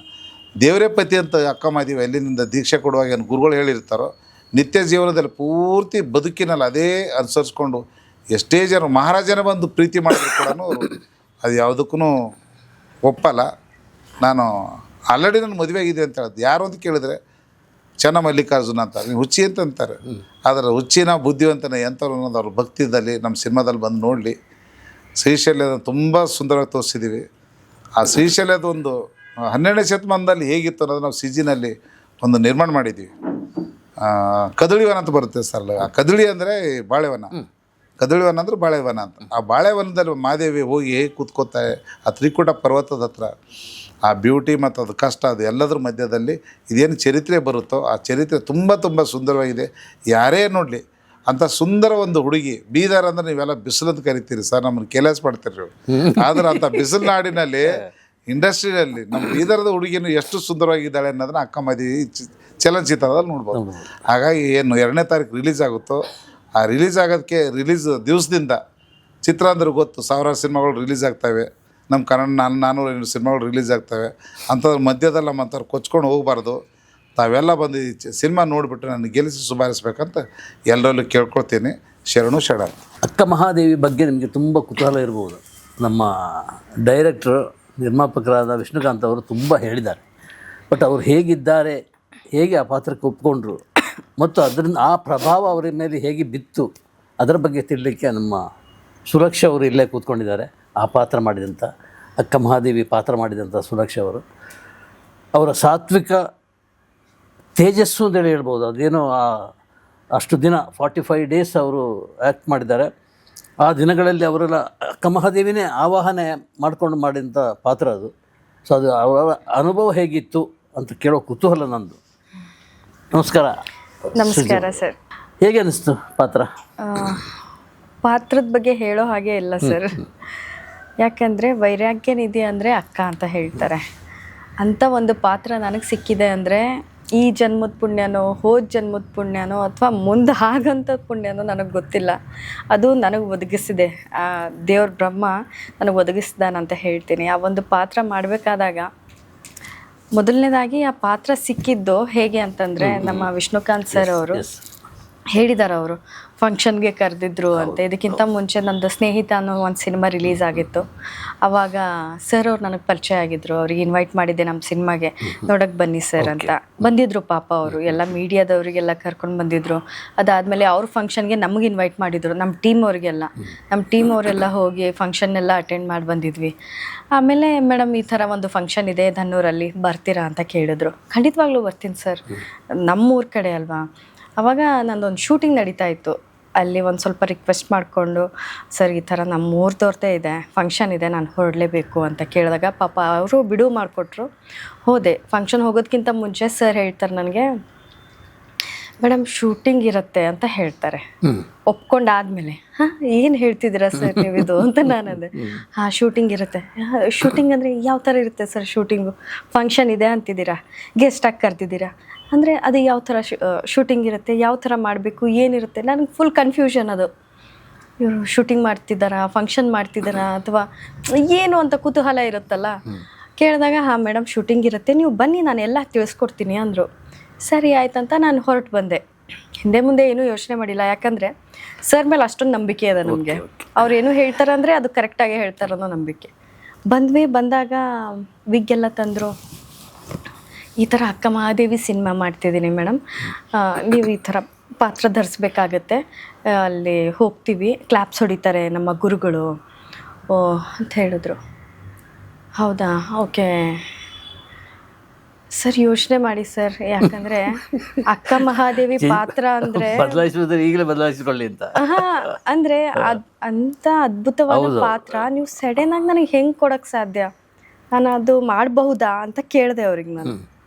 ಖಂಡಿತವಾಗ್ಲೂ ನೀವು ಮಾಡ್ತೀರಾ, ನಾನು ಮಾಡಿಸ್ತೀನಿ ಅಂದರು ಅವರು. ಆದರೂ ನನಗೆ ಭಯ ಇರುತ್ತಲ್ಲ, ಕಮರ್ಷಿಯಲ್ ಸಿನಿಮಾ ಮಾಡೋದು ಅದು ಬೇರೆ ಆಗುತ್ತೆ. ಈ ಪಾತ್ರ ಅಂತ ಬಂದಾಗ ಇದೇ ಬೇರೆ ಜಾನರಲ್ಲಿ ಹೋಗ್ತಾ ಇರುತ್ತೆ. ಈ ಸಿನಿಮಾದ ಆಡಿಯನ್ಸೇ ಬೇರೆ ಇರ್ತಾರೆ. ಅವ್ರಿಗೆ ಒಂದು ಅಪ್ರಿಷಿಯೇಟ್ ನಾನು ಏನು ಮಾಡ್ತೀನಿ ಅಂದರೆ, ಇದರಲ್ಲಿ ಗೆಲುವು ಸೋಲೋ ಏನೂ ತಲೆ ಕೆಡಿಸ್ಕೊಳ್ಳಾರ್ದಂಗೆ ಈ ಥರ ಸಿನಿಮಾಗಳು ಮಾಡಿ ಇನ್ವೆಸ್ಟ್ ಮಾಡ್ತಾರಲ್ಲ, ಅದು ಅವ್ರ ಧೈರ್ಯಕ್ಕೆ ನಾನು ಮೆಚ್ಕೊಡ್ತೀನಿ. ಸೊ ಹಾಗಾಗಿ ಹಾಂ ಮಾಡ್ತೀರಾ ಮೇಡಮ್ ನೀವು ಬನ್ನಿ ಅಂತ ಹೇಳಿದ್ರು. ಸರಿ ಆಯಿತು, ಇವಾಗ ಬಂದಿದ್ದೀನಿ, ನೋಡೋಣ ಏನಾಗುತ್ತೆ ಅಂತ. ಎಲ್ಲ ವಿಗ್ಗೆಲ್ಲ ಹಾಕಿದ ಮೇಲೆ ಅಲ್ಲಿ ಏನು ನಡೆಯುತ್ತೆ ಅದು ಪ್ರೋಗ್ರಾಮ್ಗೆ ಹೋಗ್ತೀವಿ. ಹೋಗಿ ಬರಬೇಕಾದಾಗ ಕಾಲು ಮುಟ್ಲಾರ್ದವ್ರು ಯಾರೂ ಇಲ್ಲ ಸರ್. ಈ ವಯಸ್ಸಿನಲ್ಲೇ ಈ ವಯಸ್ಸಲ್ಲಿ ನನಗೆ ಮೈ ಎಲ್ಲ ಹೆಂಗಾಗ್ಬಿಡ್ತು ಅಂದರೆ ಮುಳ್ಳು ಬರುತ್ತಲ್ಲ ಆ ಥರ ಬಂದ್ಬಿಡ್ತು. ಏನಿದು ಈ ಥರ ಅಂತ. ಅವರು ಖುಷಿಪಟ್ಟರು ಸರ್, ಅವರು ತುಂಬ ಖುಷಿಪಟ್ಟರು ಅವರು. ಅದಾದಮೇಲೆ ಹೋದ್ಮೇಲೆ ಆಯಿತು ಸರ್ ಅಂದ್ಬಿಟ್ಟು ಇದೆಲ್ಲ ಆದಮೇಲೆ ನಾನು ನನ್ನ ತಾಯಿ ಅವ್ರಿಗೆ ಕೇಳಿದ್ದು, ಈ ಥರ ಅಕ್ಕ ಮಹಾದೇವಿ ಸಿನಿಮಾ ಮಾಡಿ ಅಂತಿದ್ದಾರೆ, ಹೇಗೆ ಮಾಡಲಿ ಅಮ್ಮ ಅಂತ. ನಮ್ಮಮ್ಮನೂ ಒಂದೇ ಮಾತಿಗೆ ನನಗೋಸ್ಕರ ಈ ಸಿನಿಮಾ ಮಾಡು ಅಂದ್ಬಿಟ್ರು. ಹಾಂ ನೀನೇನು ಮಾಡ್ತೀಯೋ ಏನಿಲ್ಲ ನನಗೆ ಸಪೋರ್ಟ್ ಬೇರೆ ಬೇಕಾಗಿಲ್ಲ, ನನಗೋಸ್ಕರ ಆದರೂ ಈ ಸಿನಿಮಾ ಮಾಡು ನೀನು. ಆ ತಾಯಿಯವ್ರ ಒಪ್ಪಿಗೆ ಇದ್ಮೇಲೆ ಮತ್ತೆ ಯಾರ್ದು ವಿಚಾರ ನಾನು ಕೇಳಿ ಸರಿ ಆಯಿತು ಅಂತ ಒಪ್ಕೊಂಡೆ. ಒಪ್ಪಾದ್ಮೇಲೆ ಇದಕ್ಕೆ ಆಗಿರುವಂಥ ತಯಾರಿಗಳಾಯಿತು. ಅದೇ ಕೇಳಲಿಕ್ಕೆ ಹೊಟ್ಟೆ. ಹಾಂ ಹೇಳಿ ಸರ್. ಅದೇ ತಯಾರಿ ಹೇಗೆ ಮಾಡ್ಕೊಂಡ್ರಿ ಅಂತ ಒಂದು ಮಾನಸಿಕವಾಗಿ ಫಸ್ಟ್ ಸಿದ್ಧಾಗಿರ್ಬೇಕಲ್ವಾ? ಹೌದು. ಇದಕ್ಕೋಸ್ಕರನೇ ತಯಾರಿಗಳಾಯಿತು. ಬಂದರು ಸರ್, ನನಗೆ ಸ್ಕ್ರಿಪ್ಟ್ ಬಗ್ಗೆ ಎಲ್ಲ ಹೇಳಿದ್ರು. ಈ ಥರ ವಚನಗಳಿರ್ತಾವೆ ಮೇಡಮ್ ಅಂತ ಹೇಳಿದ್ರು. ಆಯಿತು ಸರ್ ನೀವು ಹೇಳ್ಕೊಡಿ, ನಾನು ಮಾಡ್ತೀನಿ. ಅವರು ವಚನಗಳ ಹೇಳೋದನ್ನೇ ನಾನು ಅಬ್ಸರ್ವ್ ಮಾಡ್ತಾ ಇರ್ತಿದ್ದೆ, ಅವ್ರನ್ನ ನೋಡ್ತಾ ಇರ್ತಿದ್ದೆ. ಯಾವ ಥರ ಹೇಳ್ತಿದ್ದಾರೆ ಇವರು, ಯಾವ ಫೀಲಲ್ಲಿ ಏನು ಉಚ್ಚಾರಣೆ ಬೇಕು, ಫೇಸಲ್ಲಿ ಯಾವ ಎಕ್ಸ್ಪ್ರೆಷನ್ಸ್ ಬೇಕು, ಇವ್ರು ಹೇಳೋದನ್ನೇ ಯಾವುದೇ ವಚನ ಆಗಲಿ ನಾನು ಅವ್ರಿಗೆ ಕೇಳ್ತಿದ್ದೆ, ಈ ವಚನ ಹೇಗೆ, ಇದರ ಅರ್ಥ ಏನು ಅಂತ ಕೇಳ್ತಿದ್ದೆ. ಪಾಪ ಅವ್ರು ಬೇಜಾರು ಮಾಡ್ಕೊಳ್ಳಾರ್ದಂಗೆ ನಾನು 10 ಸಾರಿ ಕೇಳಿದ್ರು 10 ಸಾರಿ ಹೇಳೋರು ಅವರು. ಇದರ ಅರ್ಥ ಈ ಥರ ಇರುತ್ತೆ, ವಚನ ಈ ಥರ ಇರುತ್ತೆ ಅಂದಾಗ ಅದನ್ನು ಅವ್ರದ್ದೆಲ್ಲ ಅಬ್ಸರ್ವೇಷನ್ ಮಾಡ್ತಿದ್ದೆ. ಮಾಡಿಬಿಟ್ಟು ನಾನೇನು ಮಾಡ್ತಿದ್ದೆ ಅಂದರೆ ಮನೆಗೆ ಹೋದ್ಮೇಲೆ ಬೆಳಿಗ್ಗೆ ಬೇಗ ಎದ್ದು ಸ್ನಾನ ಮಾಡಿ ದೇವ್ರಿಗೆ ಸ್ವಲ್ಪ ಧ್ಯಾನ ಮಾಡಿ ವಚನಗಳನ್ನು ನೋಡ್ಕೊಂಡು ಕೂತಿರ್ತಿದ್ದೆ. ಅದನ್ನು ಹೋಮ್ವರ್ಕ್ ಮಾಡ್ಕೊಂಡು ಕೂತಿರ್ತಿದ್ದೆ. 2 ತಿಂಗಳು ಮಾಡಿದ್ದೀನಿ ಸರ್. ಹೋಮ್ವರ್ಕ್ ನಡೆದಿದೆ ಇದು ನಂದು ಸರ್. ಮಧ್ಯೆ ಡಿಸ್ಕಷನು, ವಚನಗಳು ನೋಡೋದು, ಅವ್ರ ಸಾತ್ವಿಕತೆ ಹೇಗಿತ್ತು, ಅವರು ಚರಿತ್ರೆ ಹೇಗಿತ್ತು, ಯಾವ ಥರ ಬಂದರು ಅಕ್ಕ, ಜನರಿಗೆಲ್ಲ ಬೆಳಕು ಹೆಂಗಾದರು, ಏನೆಲ್ಲ ಆಯಿತು ಅವ್ರ ಜೀವನದಲ್ಲಿ, ಇದನ್ನೆಲ್ಲ ನನಗೆ ತಿಳಿಸ್ಕೊಟ್ರು. ಅದು ಹೋಗ್ತಾ ಹೋಗ್ತಾ ಹೋಗ್ತಾ ಹೋಗ್ತಾ ಏನಾಗೋಯ್ತಂದರೆ ನನ್ನ ಜೀವನದಲ್ಲೇ ಪರಿವರ್ತನೆ ಆಗೋಯ್ತು. ಸಾತ್ವಿಕ ಆಹಾರ ಊಟ ಮಾಡೋದು, ಸಮಾಧಾನವಾಗಿರೋದು, ಅಕ್ಕನ ವಚನಗಳು ನೋಡೋದು, ಇದನ್ನೆಲ್ಲ ಮಾಡ್ಕೊಂಡು ಬಂದು end of the day shooting time ಬಂತು ಸರ್. ಶೂಟ್ಗೆ ಹೋಗಬೇಕಾದಾಗ ಸರ್ ಅವರು ಮುಂಚೆ ಪ್ಲ್ಯಾನ್ ಮಾಡಲ್ಲ ಯಾವುದು. 1 ತಿಂಗಳ ಹಿಂದೆ ನಾನು ಈ ಲೊಕೇಶನ್ಗೆ ಹೋಗಬೇಕು, ಇಲ್ಲಿ ಈ ಥರ ಶೂಟ್ ಮಾಡಬೇಕು, ಈ ತಯಾರಿಗಳು ಮಾಡಬೇಕು ಅನ್ನೋದು ಅವ್ರದ್ದೇನು ಪ್ಲ್ಯಾನ್ ಇರಲ್ಲ. ಹೋಗ್ತಿದ್ರು, ನಾನು ಮಾಡ್ತೀನಿ ಅನ್ನೋ ಕಾನ್ಫಿಡೆನ್ಸ್ ಅವರಿಗೆ. ಹೋಗ್ತಿದ್ರು ಸ್ಪಾಟಲ್ಲಿ. ಆ ಸ್ಪಾಟಲ್ಲೂ ಸಿಚುವೇಶನ್ಸ್ ಯಾವ ಥರ ರೆಡಿ ಆಗ್ತಿತ್ತು ಅಂತಂದಿದ್ರೆ ಆ ಪಾತ್ರಕ್ಕೆ, ಆ ಒಂದು ಸೀನ್ಗೆ ಯಾವ ಥರ ಬೇಕು ಅದೇ ಥರ ಸಿಚುವೇಶನ್ ಅವ್ರಿಗೆ ಸಿಕ್ಕಿದೆ. ಬಿಸಿಲಂದಲ್ಲಿ ಬಿಸಿಲು, ಕಲ್ಲು ಮುಳ್ಳು ಎಲ್ಲ ರೀತಿಯೂ ಈ ವಾತಾವರಣನೂ ಅವ್ರಿಗೆ ಸಪೋರ್ಟ್ ಮಾಡಿದೆ ಅಂತಲೇ ಹೇಳೋಕ್ಕೆ ಇಷ್ಟಪಡ್ತೀನಿ ನಾನು. ಅದೇ ಥರ ಆಗಿದೆ.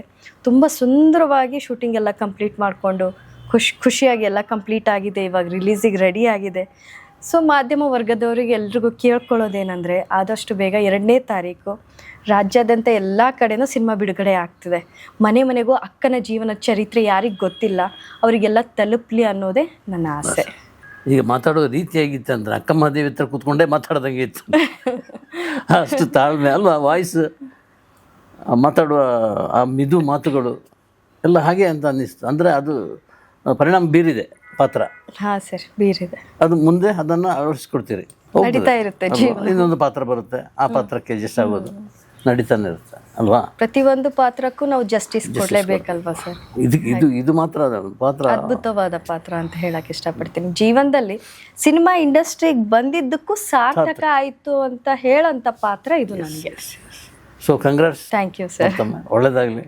Thank you. All the best. Thank you sir. ಈಗ ನಮ್ಮ ಜೊತೆ ಈ ಅಕ್ಕ ಮಹಾದೇವಿ, ಜಗನ್ಮಾತೆ ಅಕ್ಕ ಮಹಾದೇವಿ ಸಿನಿಮಾದ ಬೀದರ್ ಕಡೆಯ ಡಿಸ್ಟ್ರಿಬ್ಯೂಟ್ರು ಇದ್ದಾರೆ, ಸುರೇಶ್ ಚಂದ್ರ ಅಂತೇಳಿ. ಸೊ ಅವರು ಅದ್ರ ಬಗ್ಗೆ ತುಂಬ ಇಂಟ್ರೆಸ್ಟ್ ತಗೊಂಡು ಅದರಲ್ಲಿ ಇನ್ವಾಲ್ವ್ ಆಗಿದ್ದಾರೆ. ಅದನ್ನು ಡಿಸ್ಟ್ರಿಬ್ಯೂಷನ್ ತೊಗೊಳ್ಬೇಕಿದ್ರೆ ಅದು ಎಷ್ಟು ಸಾಹಸಿ ಆಗಿರಬೇಕು ಅಂತ ನಿಮಗೆ ಬೇರೆ ಹೇಳಬೇಕಾಗಿಲ್ಲ. ಅಂಥವ್ರು ನಮ್ಮ ಜೊತೆ ಕೂತ್ಕೊಂಡಿದ್ದಾರೆ. ನಮಸ್ಕಾರ ಸರ್, ವೆಲ್ಕಮ್. ಯಾಕೆ ನಿಮಗೆ ಈ ಸಿನಿಮಾ ಡಿಸ್ಟ್ರಿಬ್ಯೂಟ್ ಮಾಡಬೇಕು ಅಂತ ಅನ್ನಿಸ್ತು? ನಮ್ಮ ವಿಷ್ಣುಕಾಂತ್ ಅವ್ರು ನೋಡಿದ ಮೇಲೆ ಅದಕ್ಕೂ ಒಂದು 2-3 ಕಾರಣಗಳಿದಾವೆ ಸರ್. ಓಕೆ. ಒಂದಂತೂ ಈ ಸಬ್ಜೆಕ್ಟ್ ವಿಷಯ ಅಂತ ಒಂದಿತ್ತಲ್ಲ ಸರ್, ಅದರಿಂದ ನಾನು ಸ್ವಲ್ಪ ಧಾರ್ಮಿಕ ಹಿನ್ನೆಲೆ ಅಂದರೆ ನಾನು 2 ದಶಕಗಳಿಂದ ಬಸವಕೇಂದ್ರ ಸಂಸ್ಥೆಯ ಯುವ ಘಟಕದ ಅಧ್ಯಕ್ಷನಾಗಿ ಓಕೆ. ಈ ಬಸವಾದಿ ಶರಣರ ವಿಚಾರಗಳನ್ನ ಜನಮನಕ್ಕೆ ಮುಟ್ಟಿಸುವ ನಿಟ್ಟಿನಲ್ಲಿ ನಾನು ಒಂಥರ ಕೆಲಸಗಳನ್ನು ಮಾಡ್ತಾ ಇರ್ತೀನಿ. ಯಾಕಂದ್ರೆ ಈ 12ನೇ ಶತಮಾನ ಬಸವಾದಿ ಶರಣರ ಕಾಲ ಅದರ, ಈ 21ನೇ ಶತಮಾನ ಅದನ್ನ ಪ್ರಚಾರ ಮತ್ತು ಪ್ರಸಾರ ಕಾಲ ಅಂತಾನೆ ನಾವು ಹೇಳ್ಕೊಂಡು ಹೋಗಿರ್ತೀವಿ. ಹೌದು ಸರ್. ನನಗೆ ಯಾಕೆ ವಿಷ್ಣುಕಾಂತ್ ಸರ್ ಬಗ್ಗೆ ಅಷ್ಟೊಂದು ಗೌರವ ಮತ್ತು ಅಭಿಮಾನ ಅಂದರೆ, ಇವತ್ತು ಈ ಚಲನಚಿತ್ರ ಕ್ಷೇತ್ರ ಇದು ಒಂದು ಉದ್ಯಮ ಆಗಿದೆ. ಇಲ್ಲಿ ಎಲ್ಲರೂ ಒಂದಿಷ್ಟು ಲಾಭಕ್ಕೋಸ್ಕರನೇ ಈ ಸಿನಿಮಾ ಕ್ಷೇತ್ರದಲ್ಲಿ ಬರ್ತಾರೆ, ಕೆಲಸ ಮಾಡ್ತಾರೆ. ಆದರೆ ಈ ಹಿಂದೆ ನುಡಿಯಂಥ ಡಾಕ್ಟರ್ ಬಿ ಆರ್ ಅಂಬೇಡ್ಕರ್ ಅವ್ರ ಸಿನಿಮಾ ಇರ್ಬೋದು, ಡಾಕ್ಟರ್ ಚನ್ನಬಸವ ಪಟ್ಟದೇವರ ಸಿನಿಮಾ ಇರ್ಬೋದು, ನಾನು ಅನ್ಕೊಂಡಿದ್ದೀನಿ, ಸಮೀಪಲಿಂದ ಗಮನಿಸಿದ್ದೇನೆ, ನಿರೀಕ್ಷಿತ ಲಾಭ ಅಲ್ಲಿ ಇಲ್ಲ. ಅಷ್ಟೆಲ್ಲ ಇಲ್ಲದೆ ಇದ್ರೂ ಸಹ ಈ ಇತಿಹಾಸದಲ್ಲಿ ಉಳಿಯೋಂಥ ಒಂದು ಸಿನಿಮಾ ಮಾಡೋಕೆ ಹೊರಟ್ರಲ್ಲ ಸರ್. ಮತ್ತು ಅವ್ರು ಅಷ್ಟು ದೊಡ್ಡ ಕೆಲಸ ಮೇಲೆ ನಾವೆಲ್ಲ ಏನು ಸಣ್ಣ ಪಟ್ಟ ಇನ್ವೆಸ್ಟ್ ಮಾಡೋದು ಯಾಕೆ ಮಾಡಬಾರ್ದು ಅಂತ ಇಟ್ಕೊಂಡು ನಾ ಈ ಸಿನಿಮಾಕ್ಕೆ ಕಲ್ಯಾಣ ಕರ್ನಾಟಕದ ವಿತರಕರಾಗಿ ನಾನು ಅಲ್ಲಿ ಕೆಲಸಗಳನ್ನು ಮಾಡ್ತಾ ಇದ್ದೀನಿ. ಖುಷಿಲಿ ಸರ್. ಸಿನಿಮಾ ನೋಡಿದ್ರಿ? ಸಿನಿಮಾ ಅಲ್ಲಲ್ಲಿ ಟ್ರೈಲರ್ ಅನ್ನು ನೋಡಿದ್ದೀನಿ ಸರ್. ಸಿನಿಮಾ ನೋಡಿ ಭಾರಿ ಖುಷಿ ಆಗುತ್ತೆ ಸರ್. ಈ ಇತ್ತೀಚಿನ ದಿನಗಳಲ್ಲಿ ಅದು ಬಹಳ ವಿಶೇಷವಾಗಿ ಮಹಿಳೆಯರು, ಅಂದರೆ ಅನೇಕ ಸಮಸ್ಯೆಗಳಿಂದ ಎಷ್ಟೋ ಸಲ ಬಳಲು ನೋಡ್ತೀವಿ ನಾವು.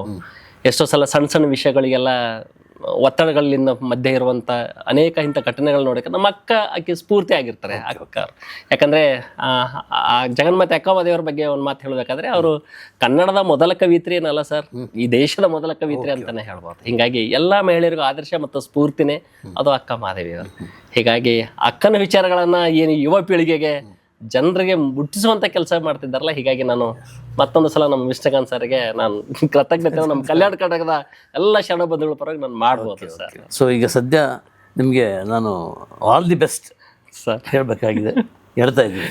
All the best. Thank you ನಮಸ್ಕಾರ. Thank you sir.